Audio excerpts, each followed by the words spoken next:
We are officially streaming, so.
And away we go. Friday edition of the show. All across America on SportsMap Radio. All over the world on the SportsMap Radio app. Same could be said for the show on Twitch. Jason Page 77 if you're looking for me there. Twitter, at the back page. YouTube, the Decibel 88 channel. There's just a zillion ways to take this show in. We really do need to kind of settle it down to one thing instead of having it on a ton of different places. We're working on that. You will notice something cool if you watch the show tonight that we have not done before. And now, if you're watching a replay of the show, it is of no use to you. But if you are watching the show live now, we have a brand new ticker that runs at the bottom of the feed of the show. So you don't have to turn us off to go look at your phone to see scores of games. All the scores will scroll right across the screen during the bottom, on this bottom ticker at the bottom of the video feed of the show. It's pretty cool. I told Charles Carter to go check it out. I don't know if he did yet. Charles Carter, by the way, is our producer engineer running things in Houston tonight. It's pretty cool, right? Nice little new wrinkle to the show.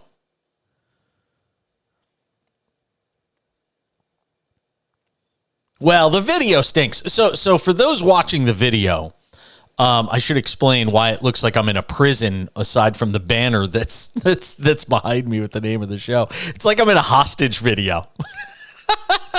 Don't I look like I'm in a hostage video, like a proof of life? It's like a proof of life video. Previously, we had the door behind us and a television and all that. This is literally for just tonight because Monday, so we have a new set that we're building for the cash-in, and we're also building it out. And I cannot give too many details. Or otherwise my husband yells at me and says, "You're giving away too much information." Rawr. Not that it has anything to do with him, but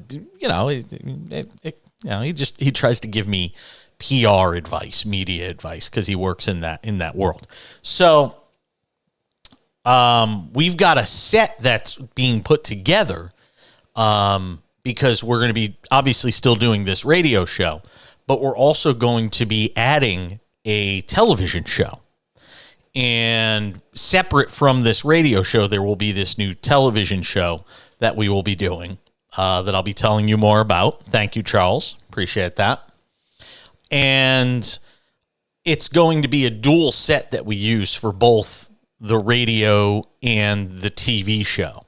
So it's just going to be sort of the set for all things that our company is doing right now. So it's very cool, very exciting stuff. Somebody else just texted me. A friend just texted me and said, "You look like a hostage video."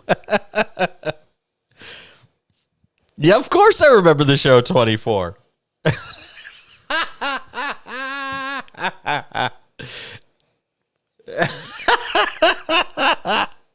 Only thing missing is Kiefer Sutherland. Yeah, that's fine. The only good thing about, I'll tell you what the cool thing about this is, and I don't want to flash the camera around the room because You can't see it all, but what is in front of me is literally the largest mess of wires and cables and a mixing board, a computer, a giant monitor. Like, you can't see any of it. So to the viewer watching and looking straight ahead at the show, it looks normal, other than the fact that it looks like a hostage video. But there is so much crap all over the table in front of me because we literally decided to move the set temporarily for tonight, like an hour and a half prior to the show. So there's been a whole bunch of moving parts going on today, which is why it looks like this. But beginning next week, this show will look dramatically different from the way it has looked since we launched in early September, for the better, a much more updated look, and it's all part of what we're doing with this show in conjunction with this new TV show that's going to be launching and a whole bunch of other things. So very exciting stuff, and glad that we can kind of enhance the experience. And like I said, for those now watching the show, you'll actually have a ticker at the bottom of the screen where you can see the scores scrolling from all the major league sports that are going on.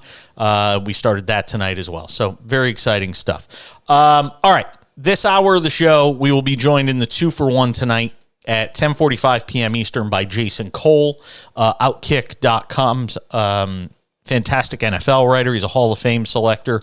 Some interesting news in the NFL today regarding, look, one of the uglier things that the legalization of sports betting brings with it, and that is the prospect, the possibility, the concerns that have to be prevalent around the league amongst teams about players doing things in the sports betting realm that they should not be doing. Now, we don't know all the details as it relates to this story out of Detroit. We'll talk about it with Jason Cole coming up from Outkick.com at 7:45 p.m. Pacific, 10:45 p.m. Eastern, and get his thoughts on it. It is a night of NBA playoff basketball yet again, with 3 games going on. The Knicks and the Cavaliers are going on as we speak. And one of the cool things about this new setup is I've got the 50-inch. Is it 50-inch TV? Is that a 50-inch TV? The 50-inch TV is to my left now instead of being behind me. So one of the cool things about that is I could actually watch the game while I do the show on a 50-inch TV. I no longer have to look down at this tiny little iPad to try and figure out what the hell is going on. So that's kind of cool.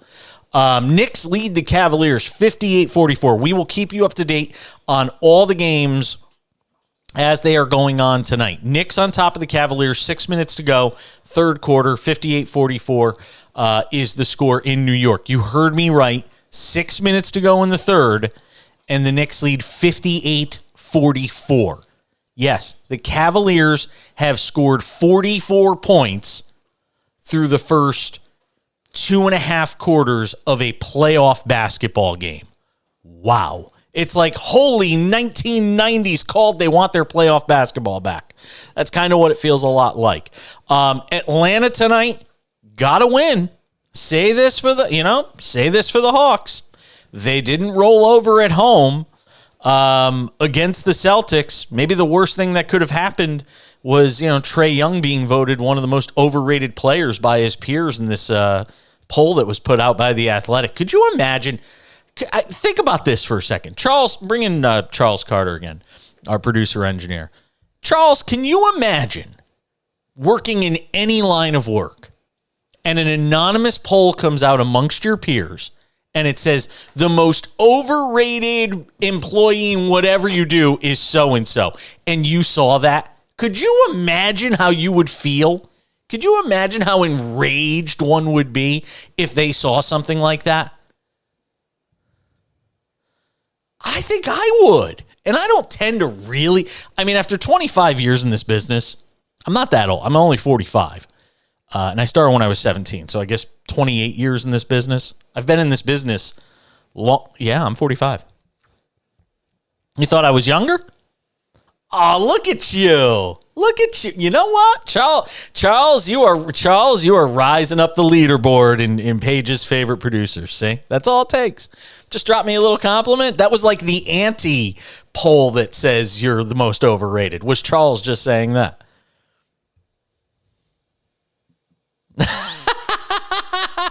Well, they've had like that many different producers work on this show, I think. So that is actually possible.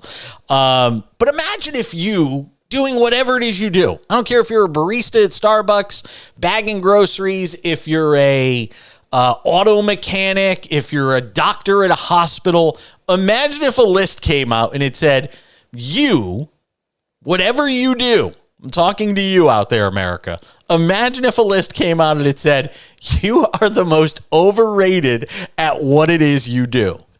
Like I'd be like I think I'd be more mad than anything because I've made a living my entire career trying to prove people wrong. So it would just be a chip on the shoulder thing for me. But there would have to be at least a brief moment where you're like, man, F you.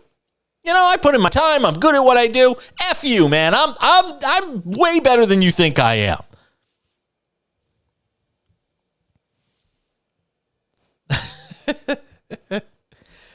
Yeah. You're overrated. You're not really that good a ditch digger. Yeah, that's actually a good point. Well, tonight, Trae Young took it to heart because he went out there and put up 32 in a Hawks win on 12 of 22 shooting, 9 assists, 6 rebounds, a steal, 2 blocks, and a partridge in a pear tree. So 130-122 Atlanta, able to beat Boston and get that series to 2-1. And again, if you believe in the whole philosophy that a series doesn't begin until a home team loses a game, then Atlanta is still very much alive. We'll see what happens. Dejounte Murray also was big in this game. He had 25. So Young and Murray combined for 23 of 43 shooting for 57 points in that game tonight. That's a great effort. And I mean, they had 7 different Hawks players were in double figures. And, you know, Jason Tatum played all right. But Celtics, you know, and in this day of the NBA, if you're shooting under 50%, you're kind of in trouble. We won't even say, by the way, what Cleveland's shooting tonight because it's an abomination. Abomination! It's an absolute abomination. What's Cleveland shooting? Well, they're only down 9 now, 62-53. Cleveland is shooting 39.6% from the field. The Knicks are shooting 43.3%. All right, we'll update you on the live betting, the odds, all of the good stuff. We're just getting started. I'm Jason Page. Good to have you with us on the Cash In at SportsMap Radio. The ticker's pretty cool, right? I think it's kind of... I'm not going to lie. I kind of geeked out tonight. I'd been looking for one for like 9 months. And somebody recently developed one for like Twitch streamers. You could use it for any stream, but it's the same code. And I plugged it in and I was shocked at how well it worked. Like worked easy.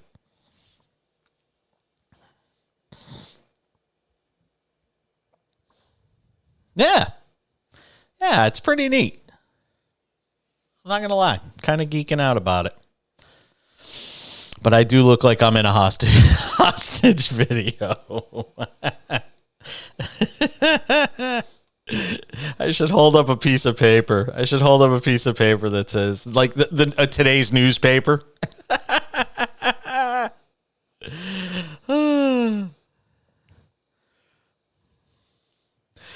It's true. Well, the funny thing is, the condo we rent from my friend, which I'd like to buy personally, but this condo that we live in literally has no windows. It just has a big door at the front. It's a very strange condo.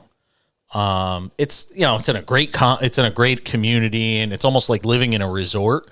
But this particular units are literally like living in a cave. The good part of that is you can create your own lighting. You don't have to worry about light coming in and screwing things up.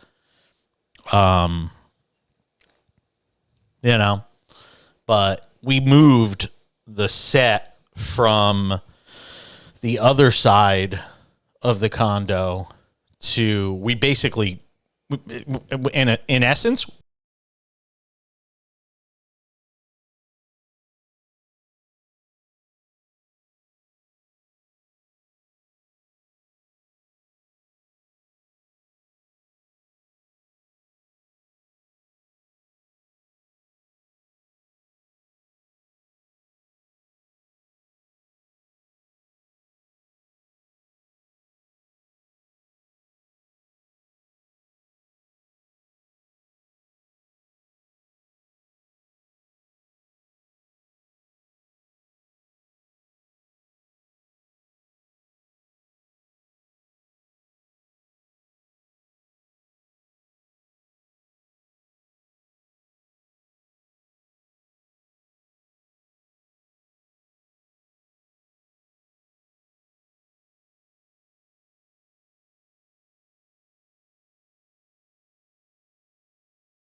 But at the end of it all, I think the Knicks could actually go to the finals. That's why I told people, I gave people 2 teams before the postseason started and said, go and run to your nearest legal bookmaking operation and put in a futures bet on the Lakers and the Knicks.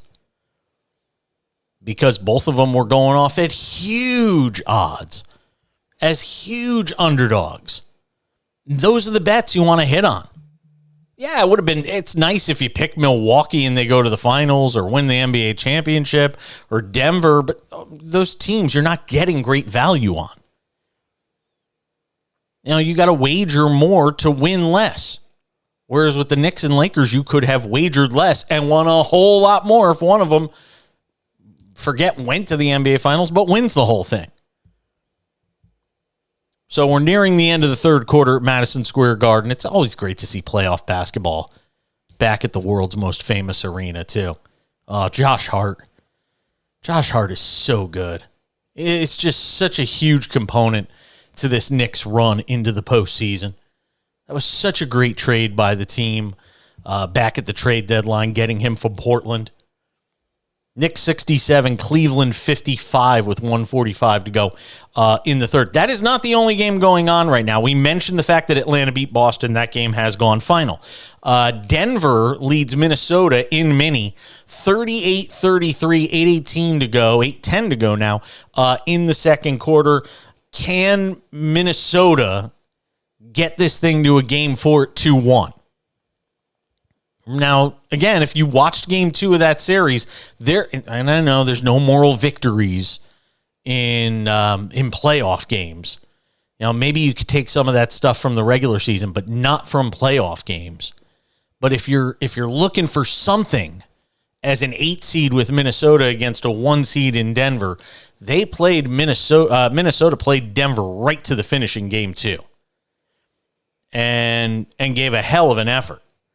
So if this team puts up a fight and plays hard for 48 minutes, especially on their home floor, they should be able to at least push Denver in this game and maybe steal a game, get this thing to 2-1, and give your team a chance to believe that they're capable of winning. Boy, Knicks are just getting contributions from everybody tonight. IQ Emmanuel quickly just hit a nice floater, driving baseline.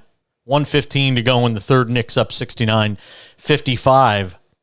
And the tone of this game and tenor of this game would certainly lead you to believe the Knicks are on the verge of taking a 2-1 lead in this series unless something dramatic happens. But this is like rock'em sock'em 90s NBA basketball.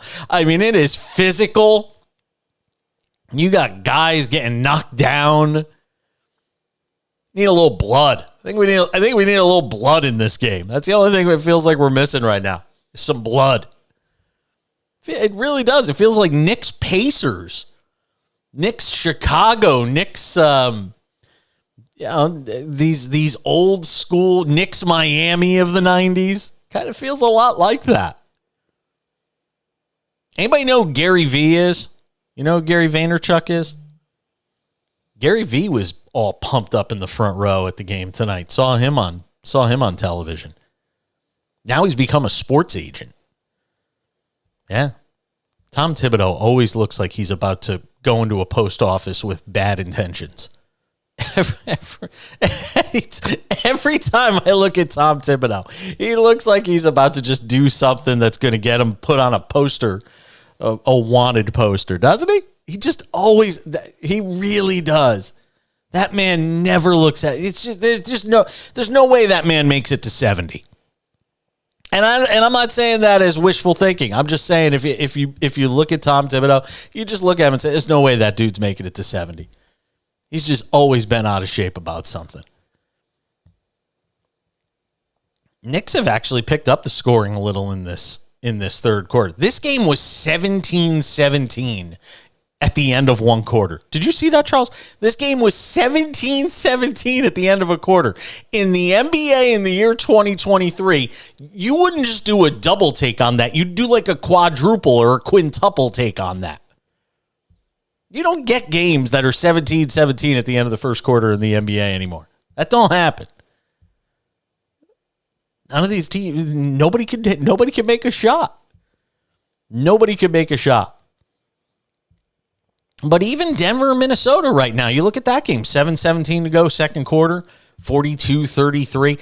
I told people, and I said this for a while, and while there has been some high-scoring games in this postseason, the playoffs is just a different animal. Every possession is much more grinded out.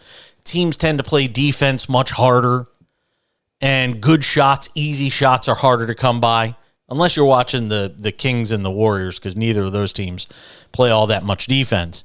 But we're at a point in the season where a lot of what you saw during the regular season not going to happen during the playoffs. And again, I know Atlanta tonight in Boston, 130-122. It was, sort of a wild shootout down there in Atlanta. But those are more the exception than the rule when you get to this time of year. Teams are gonna struggle to score. I mean, you look at the Kings last night, how many points they scored during the regular season. What did they put up last night? Sacramento had, I got it in front of me here, 97 points. That team averages 120 a game. They lost 114-97. And Philadelphia-Brooklyn last night, 102-97. Playoffs? You're not getting these NBA All-Star game scores, these crazy high scoring games. You're just not getting them. And if you do, it's more the exception than the rule. And from a betting standpoint, that's something that the average sports bettor who may have watched games during the season is saying, wait a minute, what the hell is going on here?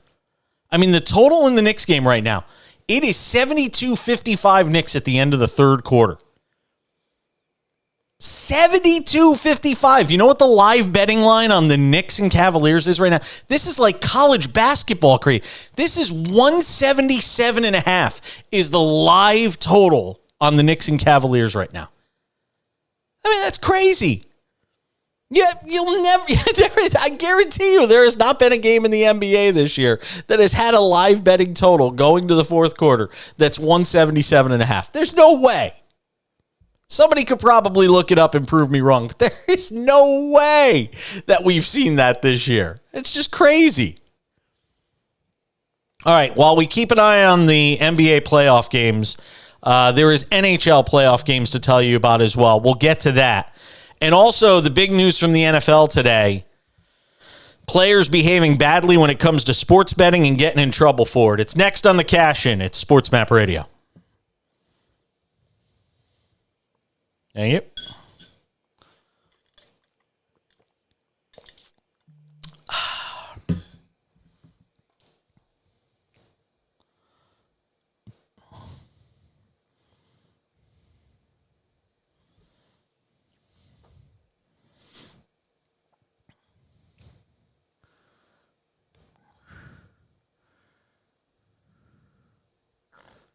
About what?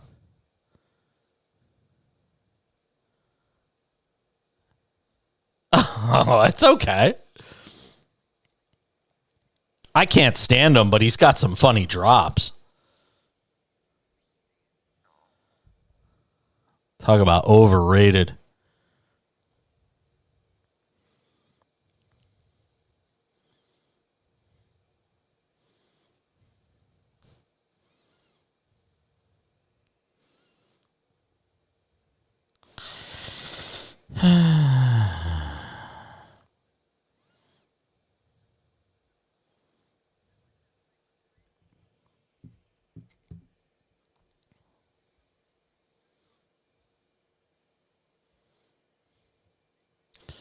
$177.5.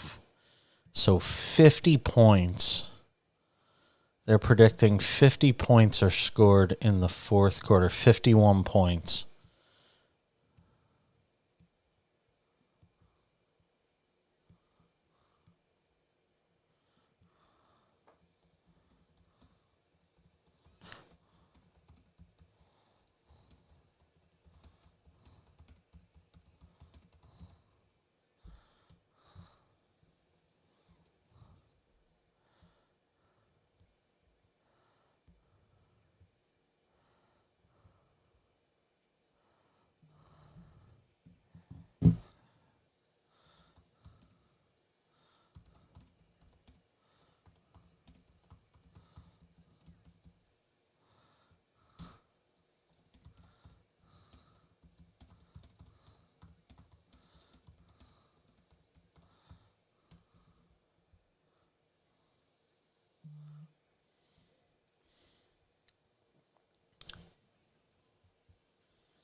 Oh, boy.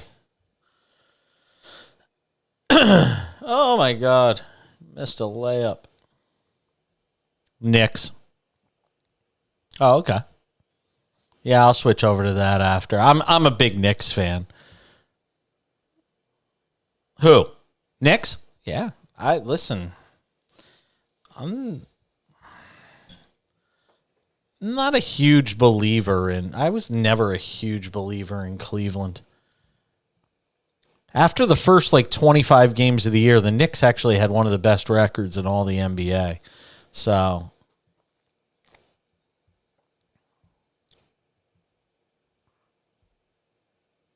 yeah, I agree with that.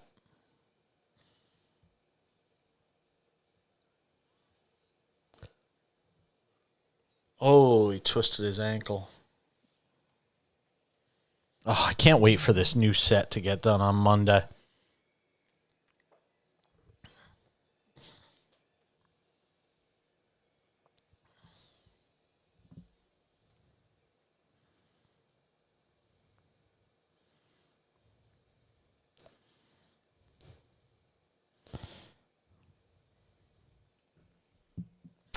Good to have you with us tonight. Coming up in 15 minutes, Jason Cole is our 2-for-1 tonight. Needed to join us about 15 minutes later than we would typically have him on. He's got another interview he's doing. Jason Cole from Outkick.com does a great job on the NFL. So, Knicks Cavaliers right now, it's New York 75, Cavaliers 59. The other game in progress as we speak, Denver leads Minnesota 48-39, 4:59 to go in the second quarter. I'm watching the Knicks right now. I'll switch over to that game after we are done. The phone number, 1-800-224-2004 from anywhere in America, 800-224-2004. If you got a comment, feel free. Whether you're listening to us in Austin, Texas, on the Horn, 97.1 The Freak in Dallas. Actually, we're not on there for another 30 minutes. Oklahoma City, The Animal, Atlanta, Detroit, Phoenix, wherever you're listening. South Carolina, Wisconsin. We're all over the place. Feel free. Hit us up. You can also text the show from anywhere in America. A lot of people like to have their texts read rather than the sound of their voices. You can hit us up on the text line, 888-670-8549, 888-670-8549. Text coming in from Detroit. James there says, hey, Jason, was last night's Game 3 loss for the Kings against the Warriors in San Francisco a missed opportunity for the Kings? In your honest opinion, being up 3-0 is a lot better than being up 2-1. No, not a missed opportunity because you knew the Warriors were going to get a game here. I mean, I picked Kings in 6 when we did our playoff preview last Friday. I picked Kings in 6. Again, going against the grain because everybody picked the Warriors to win this series. But at the same time, there's no way that the Kings were going to be able to wipe the floor with the Warriors and win this thing in 4 or 5 games. They're going to have to face some adversity within this series. And the funny thing is about last night, though, I don't even view what happened last night as the Kings facing adversity. You know, the Kings in that game just didn't make shots. And the Warriors made more shots. I mean, I hate to make it sound so simplistic. I know the object of the game of basketball is to put the ball in the basket. And it's the whole saying, it's a make or miss league. But at the end of the day, you knew there were going to be some games in this series where the Warriors just shoot it a hell of a lot better, and they did last night. Curry's shooting percentage was better. And it's a different, that team is made up differently when Draymond Green isn't on the floor. You get more of Kevon Looney. You get a little more athleticism. You lose a little on the defensive end, but the fact of the matter is Sacramento had open shots last night. They just didn't make them. The game was also officiated much tighter against Sacramento than games 1 and 2 were. Don't get me wrong, that's not why they lost. That's not why Sacramento lost that game. But, it's sort of like in baseball. When the count's 3-0 on a hitter, a strike, the strike zone tends to be a little more liberal. Now, when it's 0-2, the strike zone gets a little tighter. But on a 3-0 pitch, you can miss off the plate a couple inches. The umpire's going to give you the benefit of the doubt. He's going to call it a strike. Well, the Warriors last night, essentially you had the Kings with a 3-0 count. And you had a situation where you knew the Warriors were going to get a couple more calls on their home floor, especially after Draymond got suspended. And they did. And again, that's not why they won the game. They were the better team last night. Not trying to make any excuses for Sacramento. They just didn't make enough shots. And they hung around. That game was, under 10 in a realistic state in the fourth quarter. And Sacramento simply could not make enough shots to give themselves a chance to win that game. So, you come back and you do it again this weekend, and you see if you get a different result. I still think Sacramento wins the series. I thought them getting up 0-2 made it insurmountable for the Warriors, and I know everybody's going to say heart of a champion, all that stuff. I don't see the Warriors winning 4 out of the next 5 games of the series after they were down 0-2. If they're wrong, I'll be the first person to come on the radio and, game 7 or game 6 or whatever the hell happens is done and say I got it completely wrong, and if you want to sit here and laugh at me and play a laugh track for 3 hours, knock yourselves out. But I just don't think that's going to be the case. All right, there is other stuff going on tonight besides NBA playoff basketball. There is NHL playoff hockey. The Stanley Cup playoffs are in progress. Minnesota leads Dallas 1-0, end of 1. Edmonton and LA, 13:06 to go, first half. In LA, that game is scoreless. It is such a mess right now. If you are the folks that run Crypto.com Arena, you've got the Lakers in the playoffs, you got the Clippers in the playoffs, and you got the Kings in the playoffs. Good luck with that. What a scheduling nightmare. A logistics headache. That cannot be fun for whoever is in charge of that thing. Islanders beat Carolina tonight 5-1. To make that a series again. Carolina leads it 2-1. Boston retakes control in their opening round series. They beat Florida tonight 4-2. So Boston leads that series 2-1. They get the road win going into game 4 of that series. So that's what you got going on as far as the playoff stuff in baseball, in hockey and in the NBA. All right, there is a big story in the NFL today, and we're going to talk about it coming up with Jason Cole in about 10 minutes here on the show in the 2-for-1. 4 Lions players, including a first-round pick from 2022 in Jamison Williams, among 5 players league-wide to be suspended for violating the NFL's gambling policy. Now if it were me, Charles, I would have done the Law and Order. Bum. Look at you. Wow. Charles just keeps rising up the leaderboard.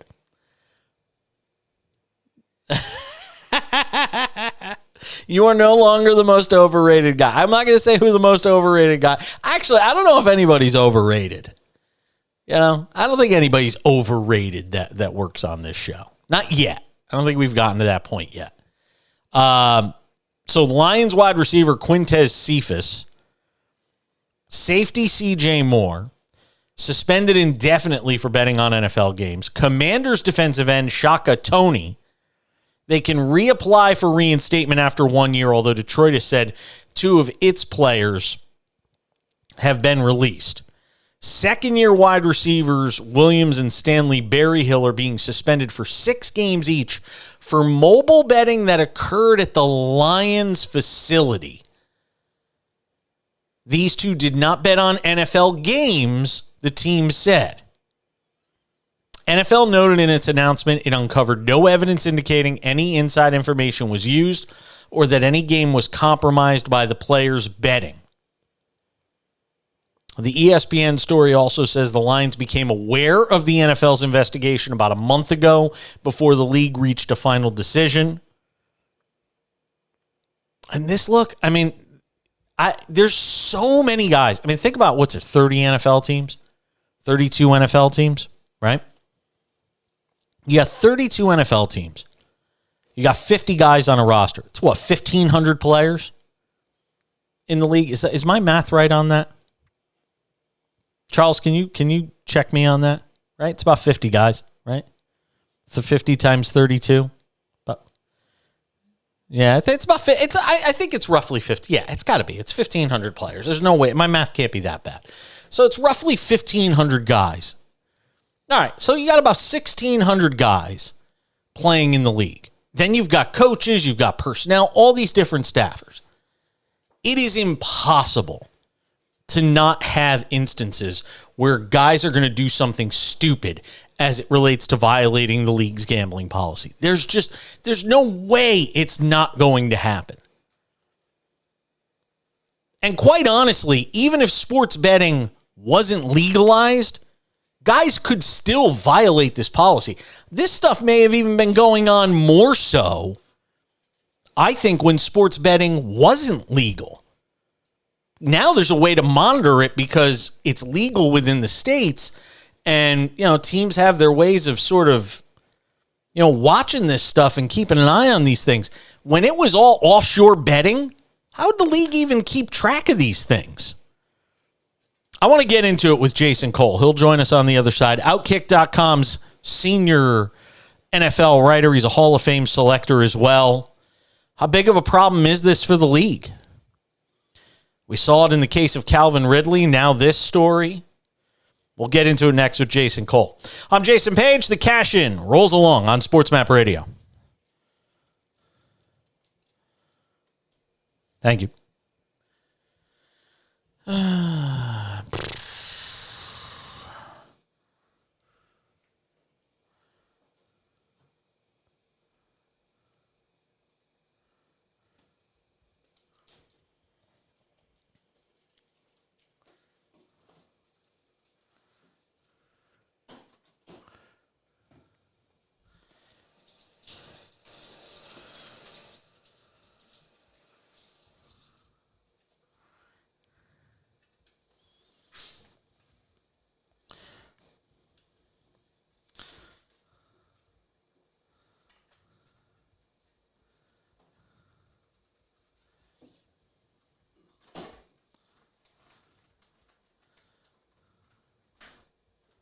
Yep. What about Dave? Oh, you mean on the phone? Yeah, that's a caller from Connecticut. Tell him I have a guest. I have a guest coming up here. Actually, he'll probably hear me because he watches the video feed. We have a guest coming up here, Dave. If you want to call back next hour. Let's see here. Yeah.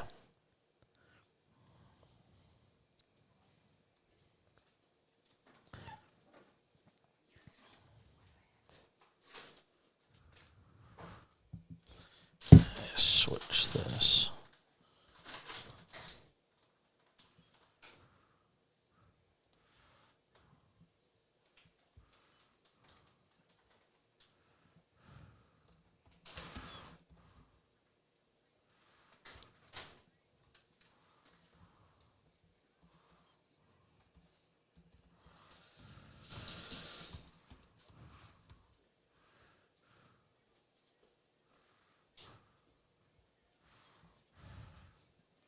This show sounds funny.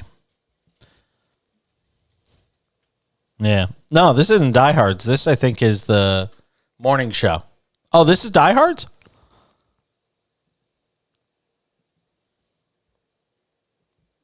Yeah, this is the morning show, right? Yeah, that show sounds funny. Wake Up Call, yeah. Those dudes sound funny.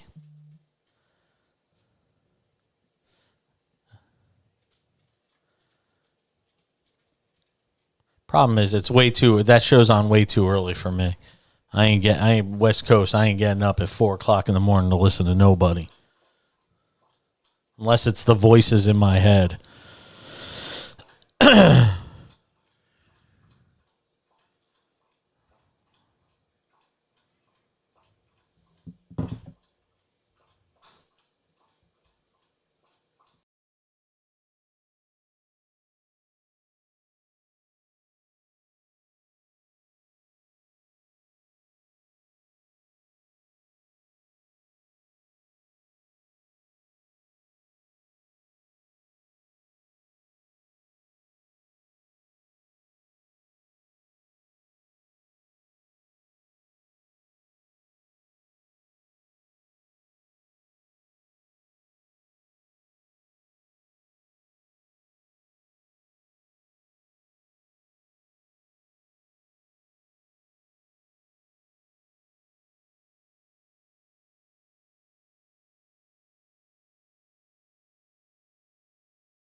Rolling along this Friday edition of the show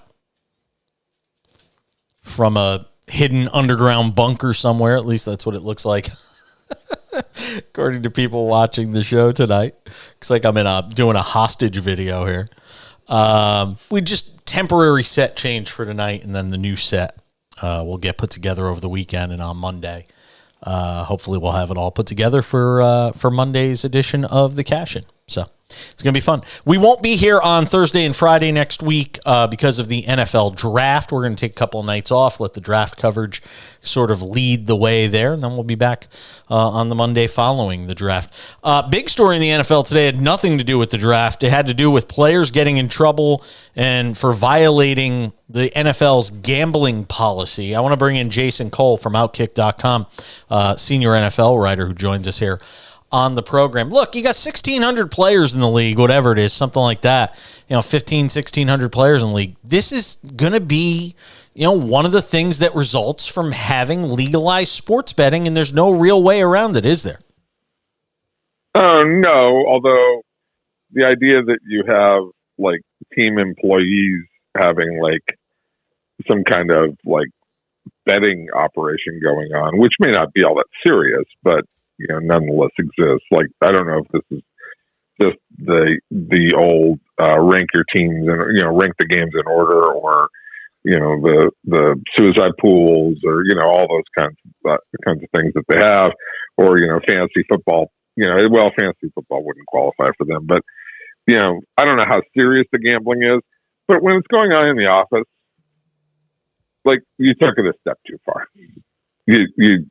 That's a kind of a non-starter. I got to agree with the league on that one. Do you think that, do you think there is, and maybe you know the answer to this, is there education that's going on around the league around this? Well, there's education about betting when the guys get to college. And, they know that they're not supposed to bet on games. There are plenty of guys. I was on another radio show, and they asked me what percentage. I think 30 to 40% of players gamble in some way, shape, or form. Some of that's very innocent. Some of it is very hardcore and serious, right? But I think it's a pretty high percentage of guys, because this group of guys fits the profile of people who like to gamble, right? So I do think there's a lot of betting that goes on. It just doesn't get caught, and guys are a little better and a little more clandestine about it. But and again, when it's an operation that's going on within the facility, that's just something that can't be tolerated. And this is the great fear that the league has of guys gambling and getting caught in some kind of serious sting operation. You just can't have this happen. So shut it down, warn employees, get rid of it, get it out of the building. What will be fascinating is when the NFL goes to the model where they have gambling on site. In other words, you got betting houses at stadiums, like they do in Europe right now, for soccer. So how's that going to get controlled? Because they're just feeding the monster even more and more. Yeah, and I think it's fascinating. And I saw this story yesterday or the day before about sports leagues and some of the TV networks. Interestingly enough, ESPN was not a party to this. It was everybody but ESPN that basically signed on to this charter, this pact, saying, we're going to try and have more education, make sure that it's, it's not, anything nefarious going on. And I guess they could do all this stuff all they want. But like I said, and to start this whole conversation, Jason, this is just something that's going to be prevalent. It's going to be pervasive. We hear about guys having card games on team planes and money changing hands and fights breaking out. This is just going to be something that's a part of it. That's been going on for decades, okay? Boo-ray games and middle games. I mean, I know a story of a very high-profile player, in fact, a Hall of Fame player, who used to run Boo-ray games and middle games that, where the pot would get to hundreds of thousands of dollars, and at one point was $1 million. Jesus. Right? That's how bad it got, and it was so bad that this one player won he won a like mid six figures bet in a card game, right? It was at a team hotel on a road trip, right? They're playing cards. He wins like, I don't know, $300,000, $400,000, right? He goes out and buys a car with vanity plates that say thanks and puts the initials of the teammate who lost the bet to him. Jesus. Right. So like there's gambling happens all the time. But, it just, the league has to be vigilant about it, and it's got to make sure it's, it's not organized kind of stuff. Michael Jordan, is as big a gambler as there's probably ever been among former pro athletes. And I'm not sure I believe all the rumors that he got kicked out of the league for 2 years for gambling. I'm not sure that was it. But everybody knows that he loved to gamble on sports and gamble at golf and do whatever. And frankly, he had the money to do it, and still has the money to do it. What is he? I just saw Air the other day, and he makes like $400 million a year in passive income off of the Air Jordan brand. There is nothing. Hold on a second. There's nothing passive about $400 million a year. There's nothing. Well, it's passive. He's not doing anything to do it other than he put his name on it, right? He worked hard for it. I give him a break. But, like, if he bets $10 million a year out of that $400 million, that's not a gambling problem in a serious way. I don't view it that way. But you know what I'm saying. Yes, I do. There are guys who have issues and they have to watch it. And in this culture where gambling is openly talked about, yes, they're going to have to be vigilant because you're staring down the barrel of another Art Schlichter moment. And people forget, like Art Schlichter in 1982 is like the number 4 overall pick in the league, and essentially got banned from the league. Everybody forgets that in 1983. Like it just kind of like it's gone by the wayside because people, it's been 40 years. But Schlichter was out of the league for an entire year, and ran up such serious debts. He had to go to the FBI to get protection because he thought that the guy he owed money to was going to break his legs. Jason Cole, Outkick.com, senior NFL writer. I got about 3 minutes here on the Tua stuff. Yeah, I brought this up on the show the other night with his presser and everything that he talked about. And this whole thing about him taking jiu-jitsu and learning how to fall and all of this. Am I crazy to think that the NFL, if it's really serious about safety, should be trying to implement something? Have a weekend where players just go and learn how to fall. I know it sounds kind of silly, but if you're a league where, concussions are an issue and this sort of thing is a problem, isn't it maybe a good idea that the NFL think about something like this? Yeah, it's not a bad idea. But it also involves falling. And one of the things that the counter to this, and Nick Saban will tell you this, and Bill Belichick, which is why they don't like to have full-on hitting in practice very much for their teams, is the more you fall, the more you hurt yourself, the more you wear out your body. So, like, one of the things in more sophisticated coaches, like, they will say, I don't want guys hitting the ground. So I don't know how you teach falling while also having a philosophy that you don't want guys hit the ground. It's very interesting. When he says, and the other thing I got from him, and I only got a minute here, was when he talked about the fact that he said it would be hard to retire. He didn't say it'd be impossible to retire, which makes me wonder, and I don't know how you'd handle this if you're the Dolphins. If you're thinking about retiring, it's the old expression. If you're thinking about retiring, you pretty much already retired. I'm not saying that he's quit, but you're see the same thing going down that path. Yeah, you see the same thing I do. And I look at a guy, and more than that, how the hell, I don't know what you do if you're the Dolphins. Yeah, all right, fine, you gave him the fifth year and all that, and you're committed to that, but I don't know how you commit anything beyond that to a guy who feels like he could be one more serious concussion away from just walking away from the game. Or just like Andrew Luck, who, loved Andrew Luck, but he didn't want to deal with the pain anymore. It wasn't concussions, it was his legs, but it's like, I can't do this anymore. And I got better things to do with my life, and I got enough money to walk away. It's true. Jason Cole, have a great weekend, my friend. Thanks for coming on a Friday night. You could be doing a million other things, and you decided to come on my dopey radio show. So thank you.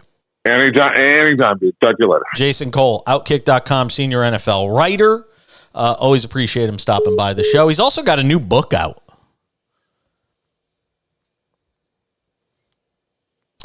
All right, we're coming back. We'll give you a final on the Knick game, a whole bunch more. Another hour of the cash-in next. You'll never hear me getting cut off, man. Say no amateur hour. Although what's interesting here is 177.5 was the live total after 3 quarters, and the next bucket would put it over that number. Oh, Derrick Rose. Oh, Rose couldn't make a shot. Oh, no. There it is. There's the over. Derrick Rose on the Knicks. It just went over by a half a point, 99-79. That's it. Oh, my God, that's crazy. Half a friggin' point. Wow.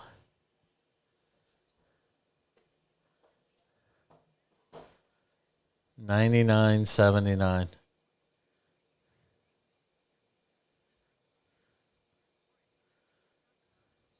Knicks dominate from start to finish. Wow.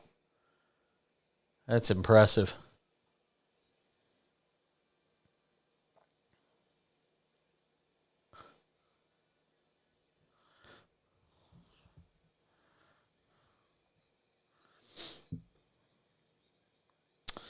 That was impressive.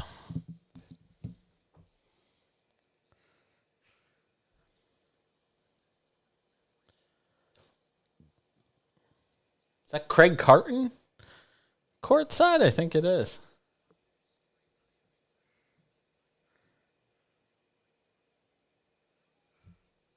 McEnroe. It's just stars on top of stars.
All right, that game's over.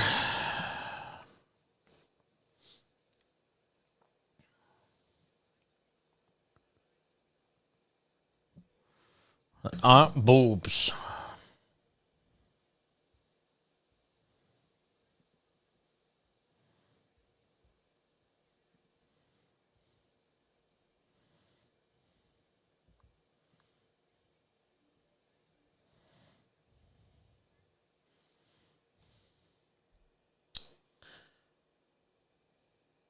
Come on, Minnie, put up a fight here.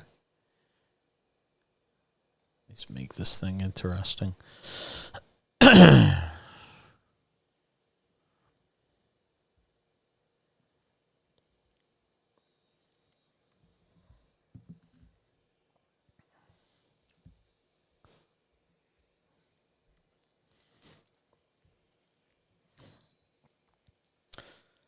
Another hour of the show starts right now on SportsMap Radio and the SportsMap Radio app.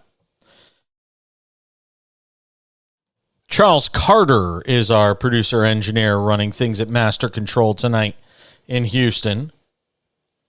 He's almost on the verge of getting the E word attached to producer engineer. He's almost...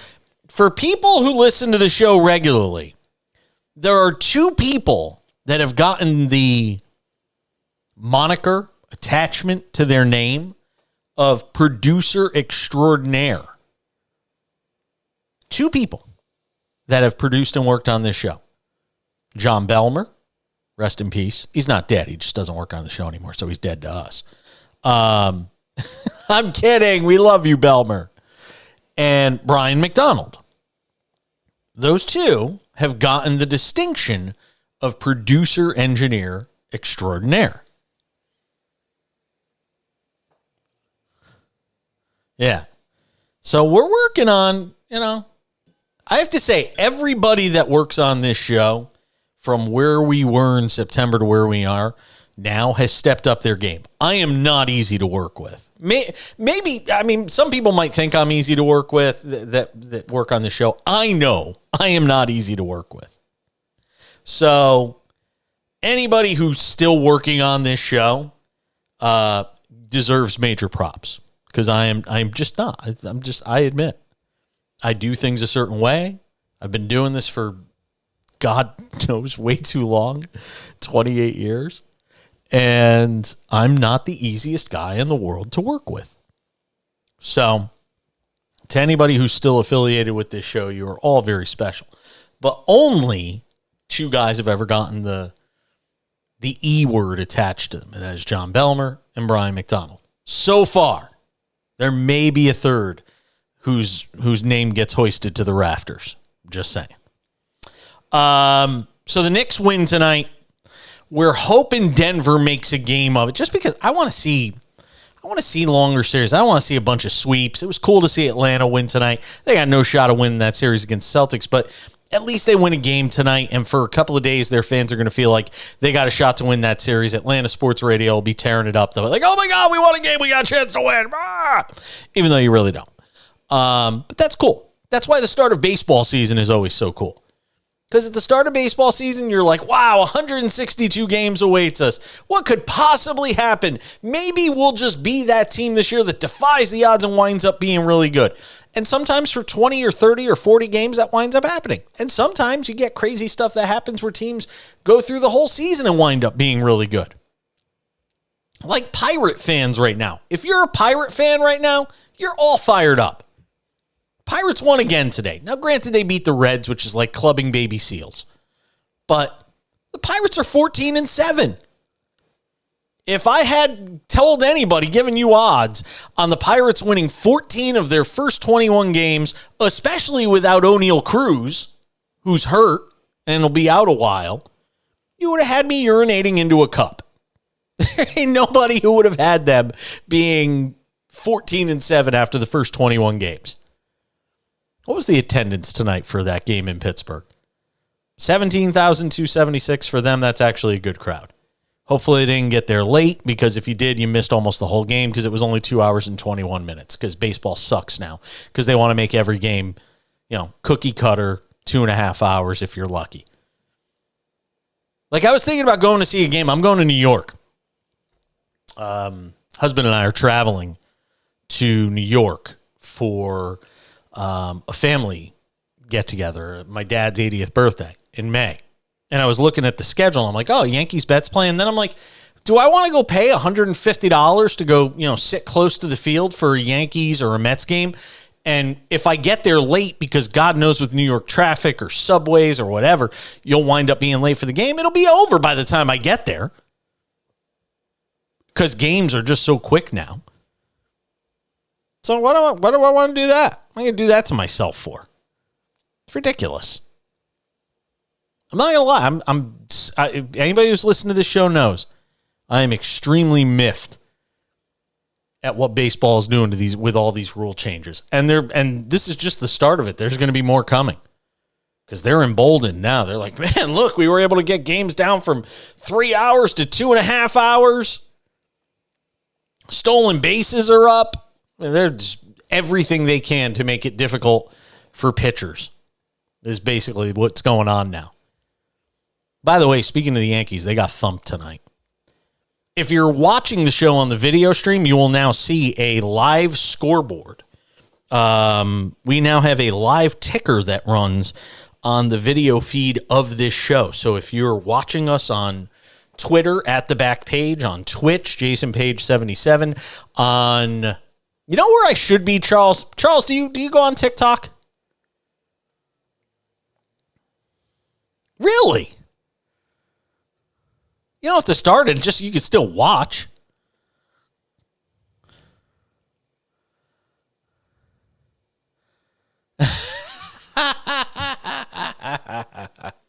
All right, fair enough.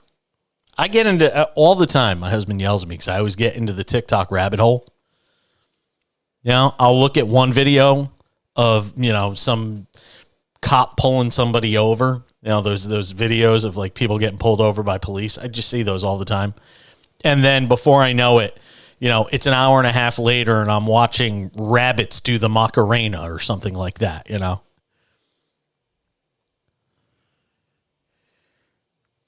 Yeah. Mm-hmm.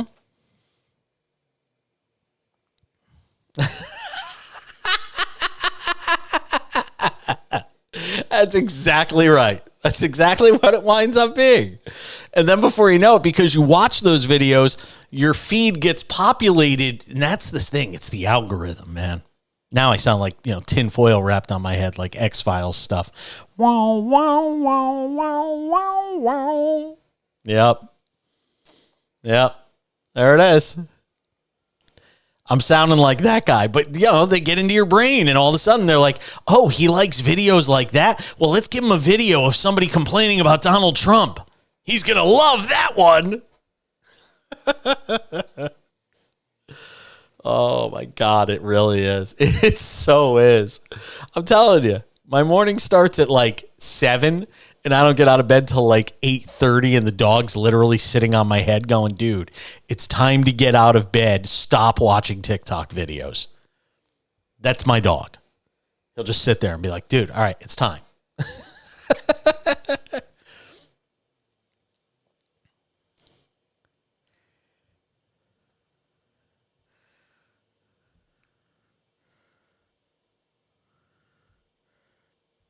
You're in what? You're in grad school for clinical? Wow. Good on you. That is noble. That is noble work you're doing. That is noble work you're doing. You know, that's something that you aren't doing that for the money. You're doing that because you want to help people. You know? I mean, I'm sure there's a decent paycheck attached to it, but you know, you're doing that. That's yeoman's work. That's doing something to help people. What I do helps nobody whatsoever. I mean, if you're watching the show, you get nothing out of this. You're not getting nothing. You might get some good picks, a couple of laughs. That's about it. Yeah, we'll try to give you a couple of good picks tonight. We didn't. I said during one of the breaks, so it wasn't like an official pick of the show, but the Knicks and Nuggets game was 177.5, right? That game was 177.5 for live betting. I think I might have talked about it, but I didn't put it in as a pick. I didn't tell you guys to go and put your money on it. But during the break, I did say if I were betting something, I would bet the under, and it wound up at 178. 177.5, it went over by a half point, which if you know anything about the Price is Right means boom, boom, ba-doom, you lost. Simple as that. So we would have lost had we placed that wager. Dave in Connecticut, I think, actually wanted to place that wager with me, but I didn't see it until it was too late, thankfully. By the way, as is tradition now on this show, anytime a New York team wins, we give you a little Frank. Come on. Thank you. Always a little Frank when a New York team wins. Even though the Yankees lost tonight, the Knicks did not. The Islanders won, even though they're not in New York City. Give me a little Frank. Start spreading the news. Yeah. There we go. I'm leaving today. Chairman, yeah. I want to be a part of it. New York, New York. So the Yankees lose, but the Knicks won. Thank you very much. And that makes us very happy. Did you see the Cubs almost had a perfect game today?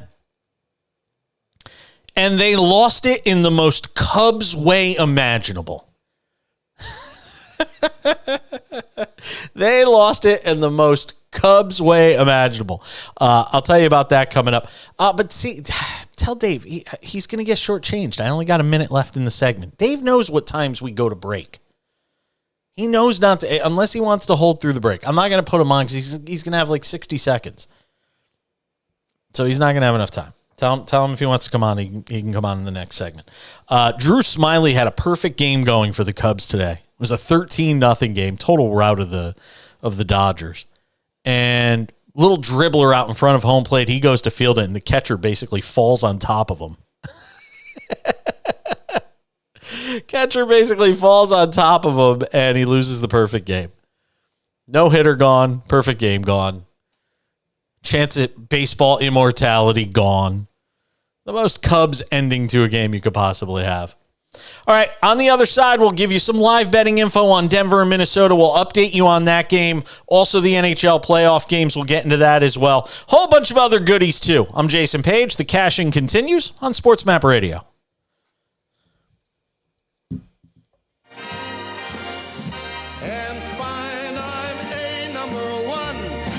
Top of the list.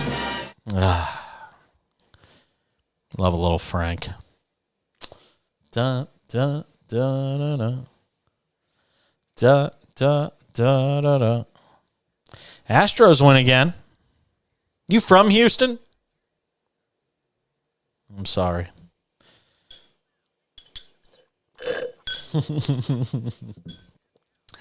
I listen. I have been to Houston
slide. No. Come on. That can't be how it ends. Wow. Got to be a hit. And that is just so unfortunate. Right. In the sense of urgency, both guys want the ball, want to make the play so badly. Drew Smiley, that's all he could do. Yeah. Smile. Oh, my God. It's such a Cubs thing to have happen. Cubs TV on the call. But still, at the end of the day, it was a good day for the Cubs. Right? They're singing, go, Cubs, go. Yep. Go, Cubs, go. Hey, Chicago, what do you say? The Cubs are gonna win. There you go. Cubs win. They play that whenever they win a game. So, Cubs win. All right, so Denver 83, Minnesota 74, 4:22 to go in the third. T-Wolves still within striking distance in that game. Live betting on it right now is T-Wolves plus 9.5 because they trail now 85-74. So Denver up 11. Live betting is Minnesota plus 8.5, plus 460 on the money line, and 233.5 is the total. Let's give a live bet here. Let's give an official cash in live bet.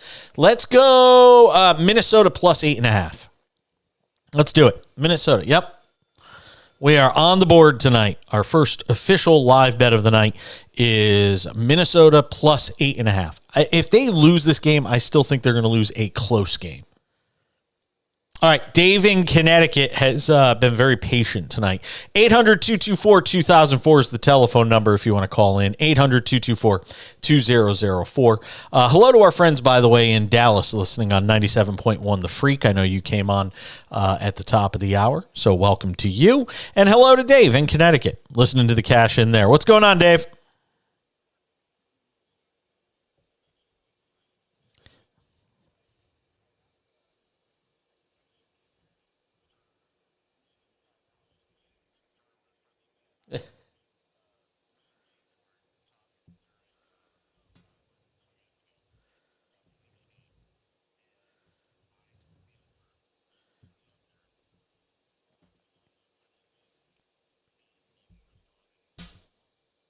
You would have won, but I didn't see it. And once I saw, and when I did see it, I was like, ha ha, because I don't know if I would have at that point made the bet. That's the problem. Half a point, though. Only a half a point.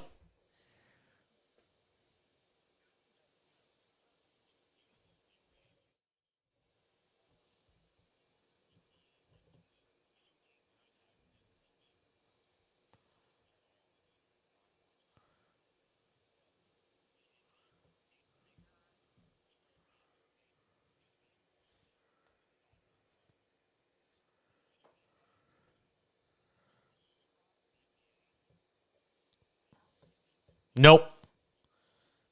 No, because you don't want to, plus you don't want to foul, Dave. So you wind up getting easy baskets because the last thing that an NBA head coach wants his team to do when they're up by 20 is foul somebody and stop the clock. You know, it's like a pitcher. It's like a pitcher in a baseball game where if your team's up 7-0 and you can't throw strikes, the quickest way to get yourself yanked out of a game by a manager is don't throw strikes when your team is up 7-0. It's the same thing in the NBA. If you want to get in trouble with a head coach, go and foul somebody when your team's up 20 with 4 minutes to go in the fourth quarter.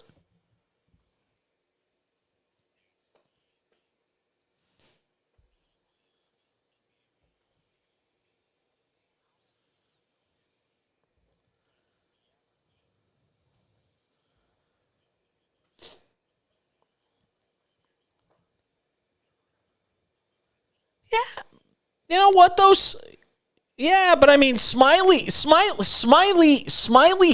the play. If anybody looks at the replay of it, that's Smiley's ball when it's that far out in front of home plate, and the catcher basically bulldozed him over and cost him a perfect game. I mean, it's so bad. I feel so bad for Smiley because you know what? You never know when you're going to get into that position ever again. And there he was with an opportunity for baseball immortality, and the catcher basically just ran him over.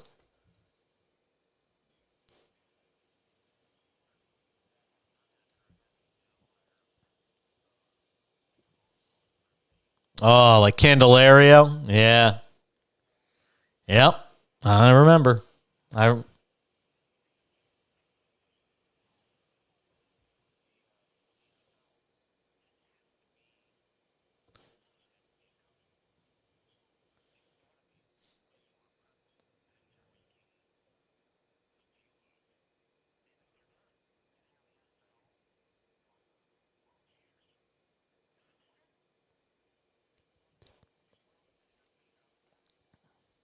Yeah, well, Pete Rose did, but Pete Rose did bet on baseball at the end of the day.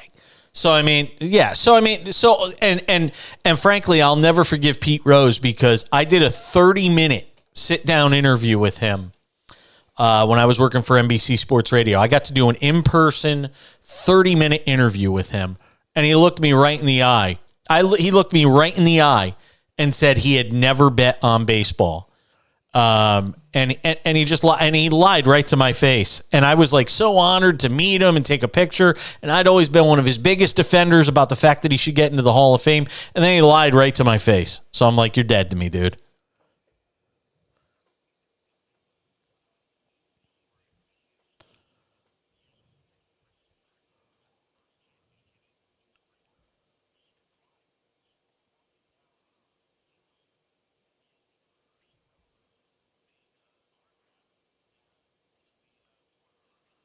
Yes. Yep.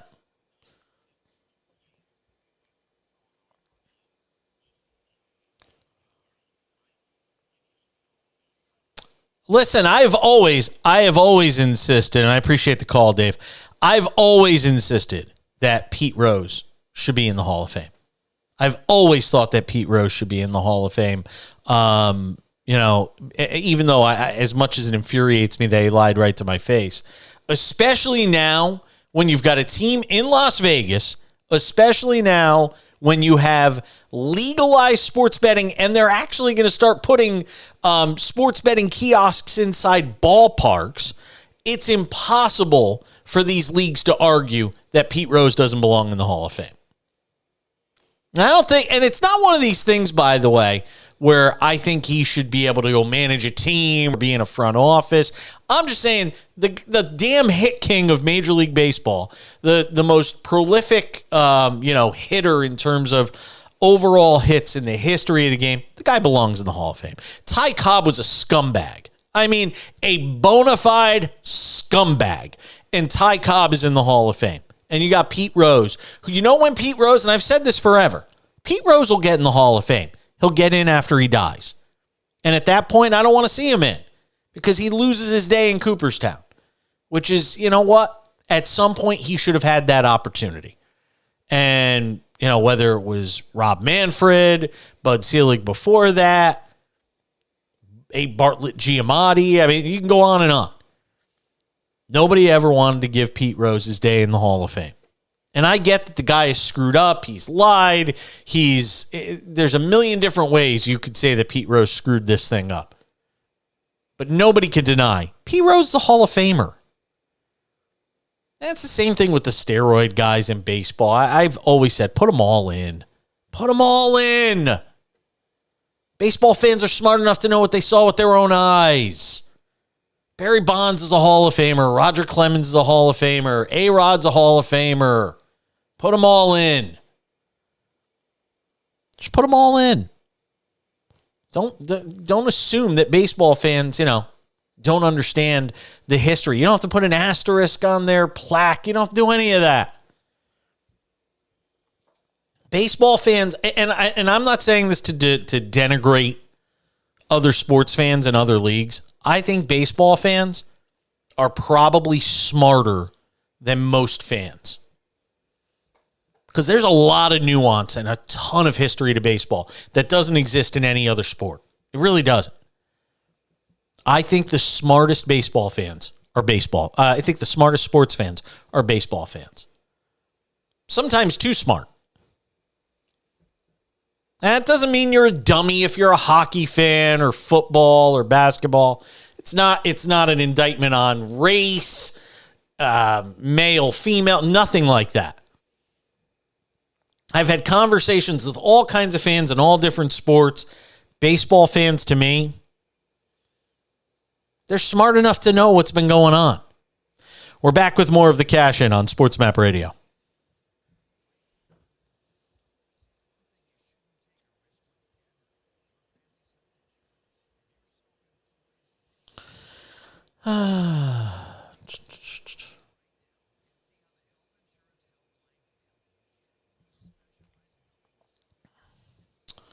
Go Cubs, go. Go Cubs, go. Hey, Chicago, what do you say? Cubs are gonna win today.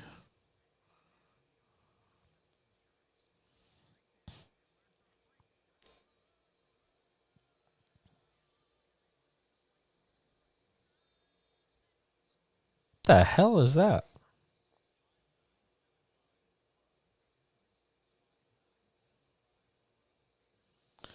Oh, that was you playing that? Was that you playing Lady Gaga? No, it's okay. I just wanted to make sure it didn't come from me, because sometimes I leave certain pots up and stuff like that. Just want to make sure it wasn't me. Oh, the A's won a game. Holy shnikes.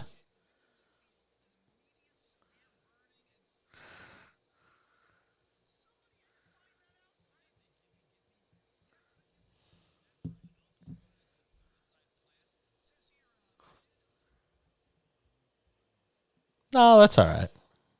If that's the worst thing you do today, it's been a good day.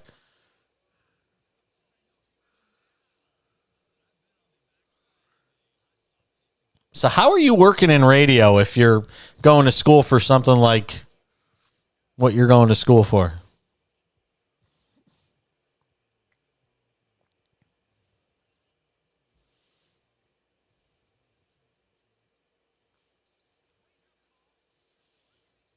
It's too bad. You're good on the air, man.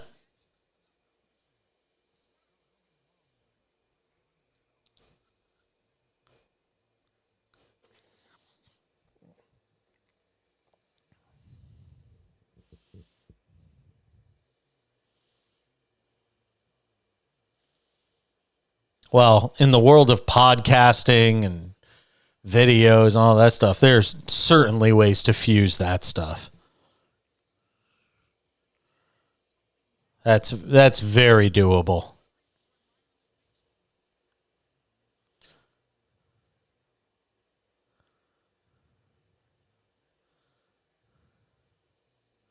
Yeah, I hear you. Oh, nice block.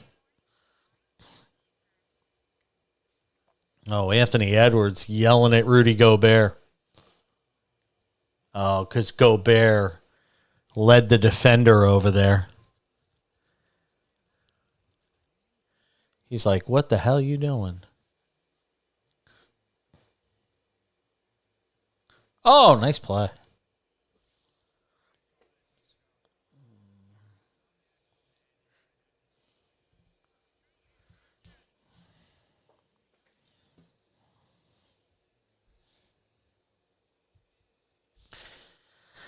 Edwards is still wildly inconsistent. I don't know. A lot of people love him. I'm not there yet. Could be. Could be.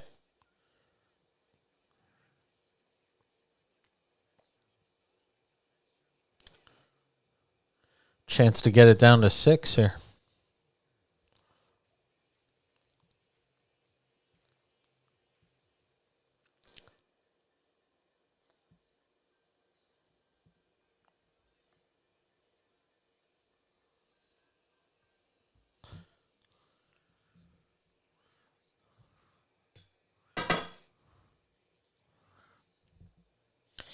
Good to have you with us tonight. The weekend is here. Can't wait. Just more work. It's just, there is no weekend. We're in the middle of putting together a new studio space for the show. And it's a dual sort of radio, TV, audio, video space. I'm not going to have any weekend. No weekend. But Minnesota hoping to make a series out of it here at home tonight against Denver. They got the lead down to 6. By the way, can I just tell you, I just saw so I guess like the game is being sponsored by Starry. Had you heard? I had not heard of Starry until yesterday. For the first time in my life, I saw what Starry is.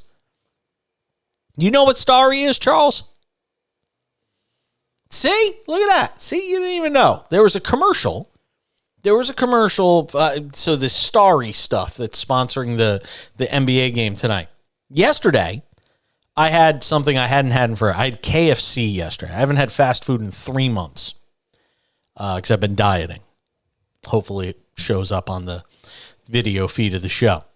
But lost 21 pounds so far in about 2.5 months. And yesterday I said, let's just eat like fat kids. And let's go get KFC. So we go to KFC, and when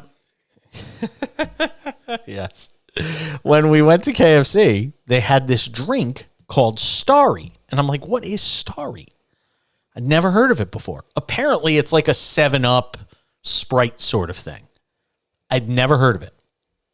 So now I know. So tonight we went to Target. Yes, I shop at Target.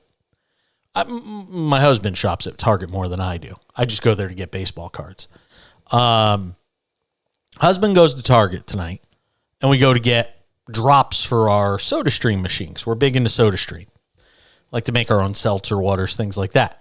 SodaStream makes a Starry syrup that you can add to your water to actually make your own Starry. So now I can make my own Starry. I bought the syrup to make Starry. So now I can make Starry. Okay. Yeah. Yeah. Well, no, what turns the water into carbonated water is the SodaStream machine. So you take water, you put it under this thing, you push a button, and it carbonates. It's got a O2 canister and a CO2 canister in it, and it carbonates the water. So wait a minute, you've never heard of this? What planet do you live on? You've never heard of a SodaStream machine? Charles, I am not giving away a prize on the show this week. My prize is I am going to get you a SodaStream machine. That is my prize tonight. For everybody listening on the show who's like, oh, Jason didn't do a giveaway this week. No, I did. Charles is getting a SodaStream machine tonight. That's it. I'm getting you a SodaStream machine. Every human being should have one. Oh, go and look it up online. You're getting one. I'm going to get you one. Serious. I'm going to get you a SodaStream machine because every human being should have one.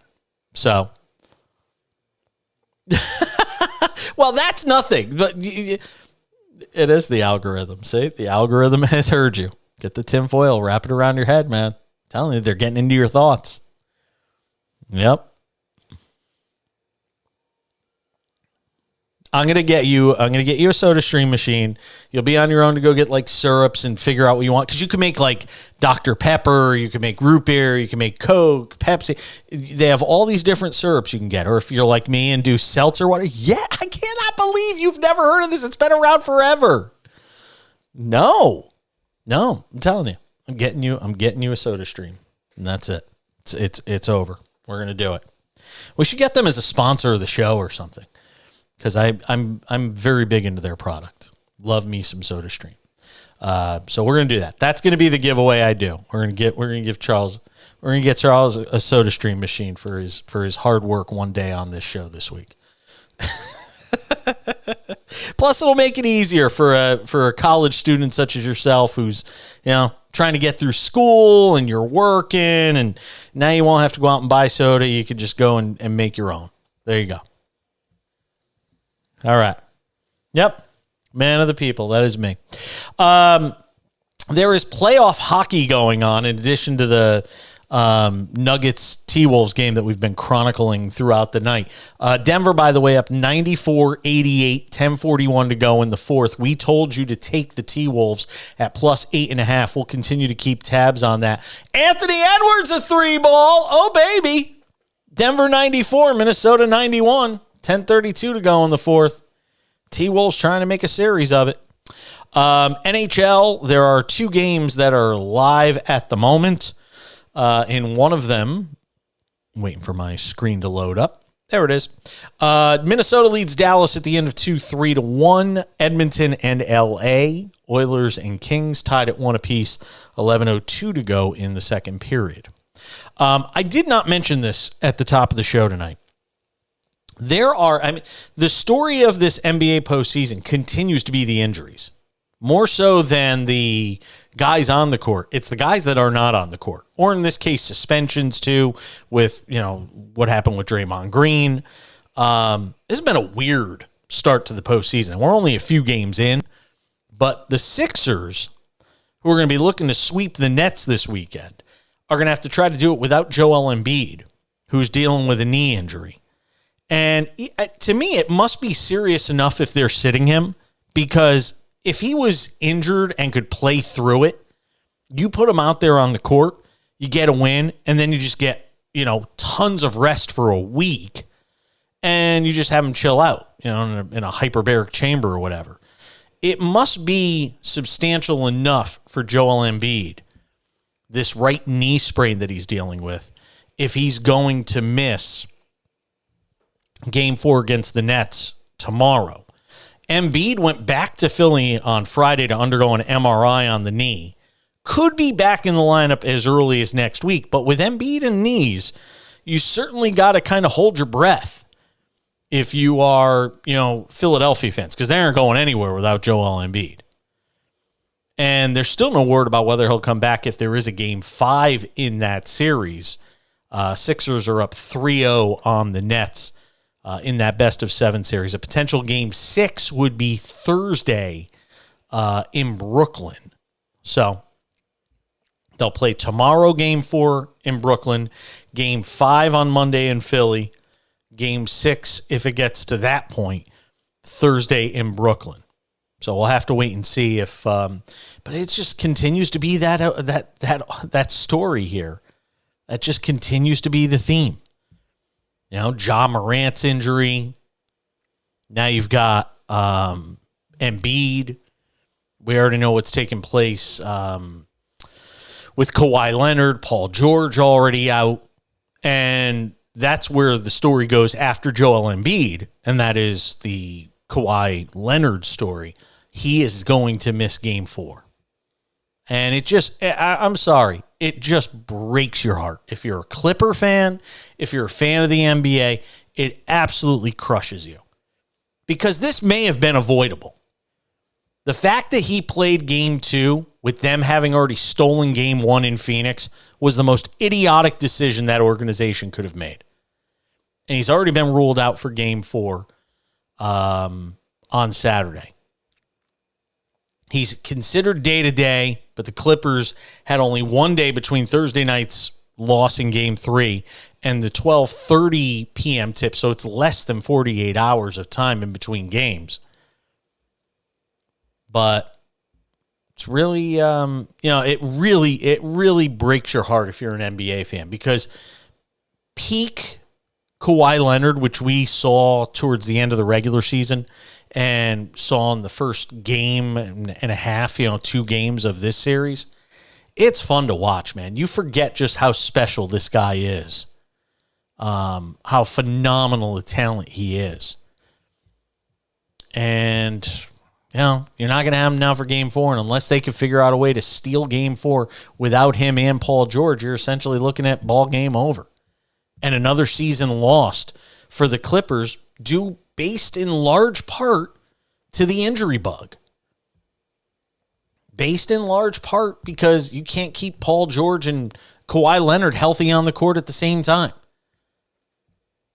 And I know people will say health is luck and all of this stuff, but how do you build a plan How do you build a future plan of a franchise when you can't rely on these guys being on the court? It's like we say with the New Orleans Pelicans all the time. How do you build a future plan? How do you build a blueprint when you never know if Zion Williamson's going to be healthy for more than 25 games? That's not a plan. That's a hope and a prayer. We're back with more of the Cash In on SportsMap Radio.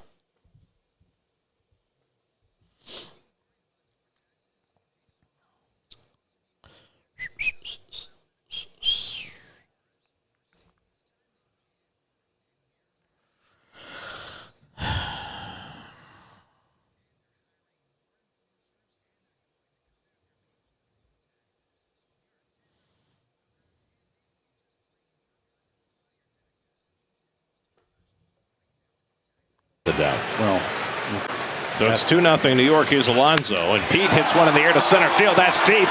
Back goes Wisely, back near the wall, and it's out of here! Pete Alonzo strikes again! His 10th home run of the year! The most home runs a Met has ever had before the end of April. And it's only the 21st. 4-0 New York as Alonzo cashes in his 10th home run. Wow. Dead center.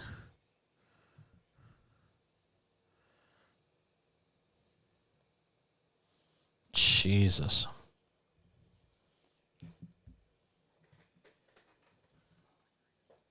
Be right back.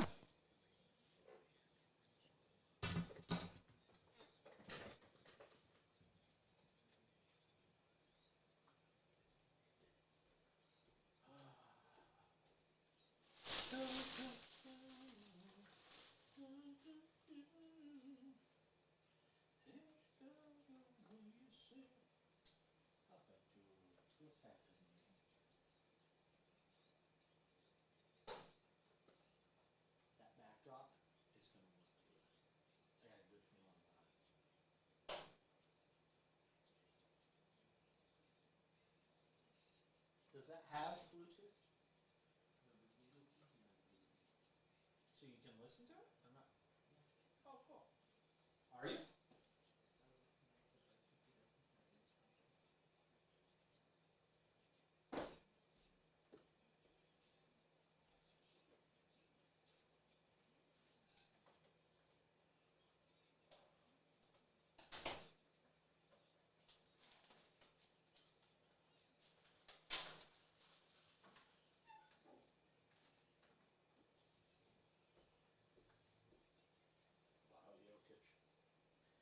Wide open.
Wow, Denver back up 10.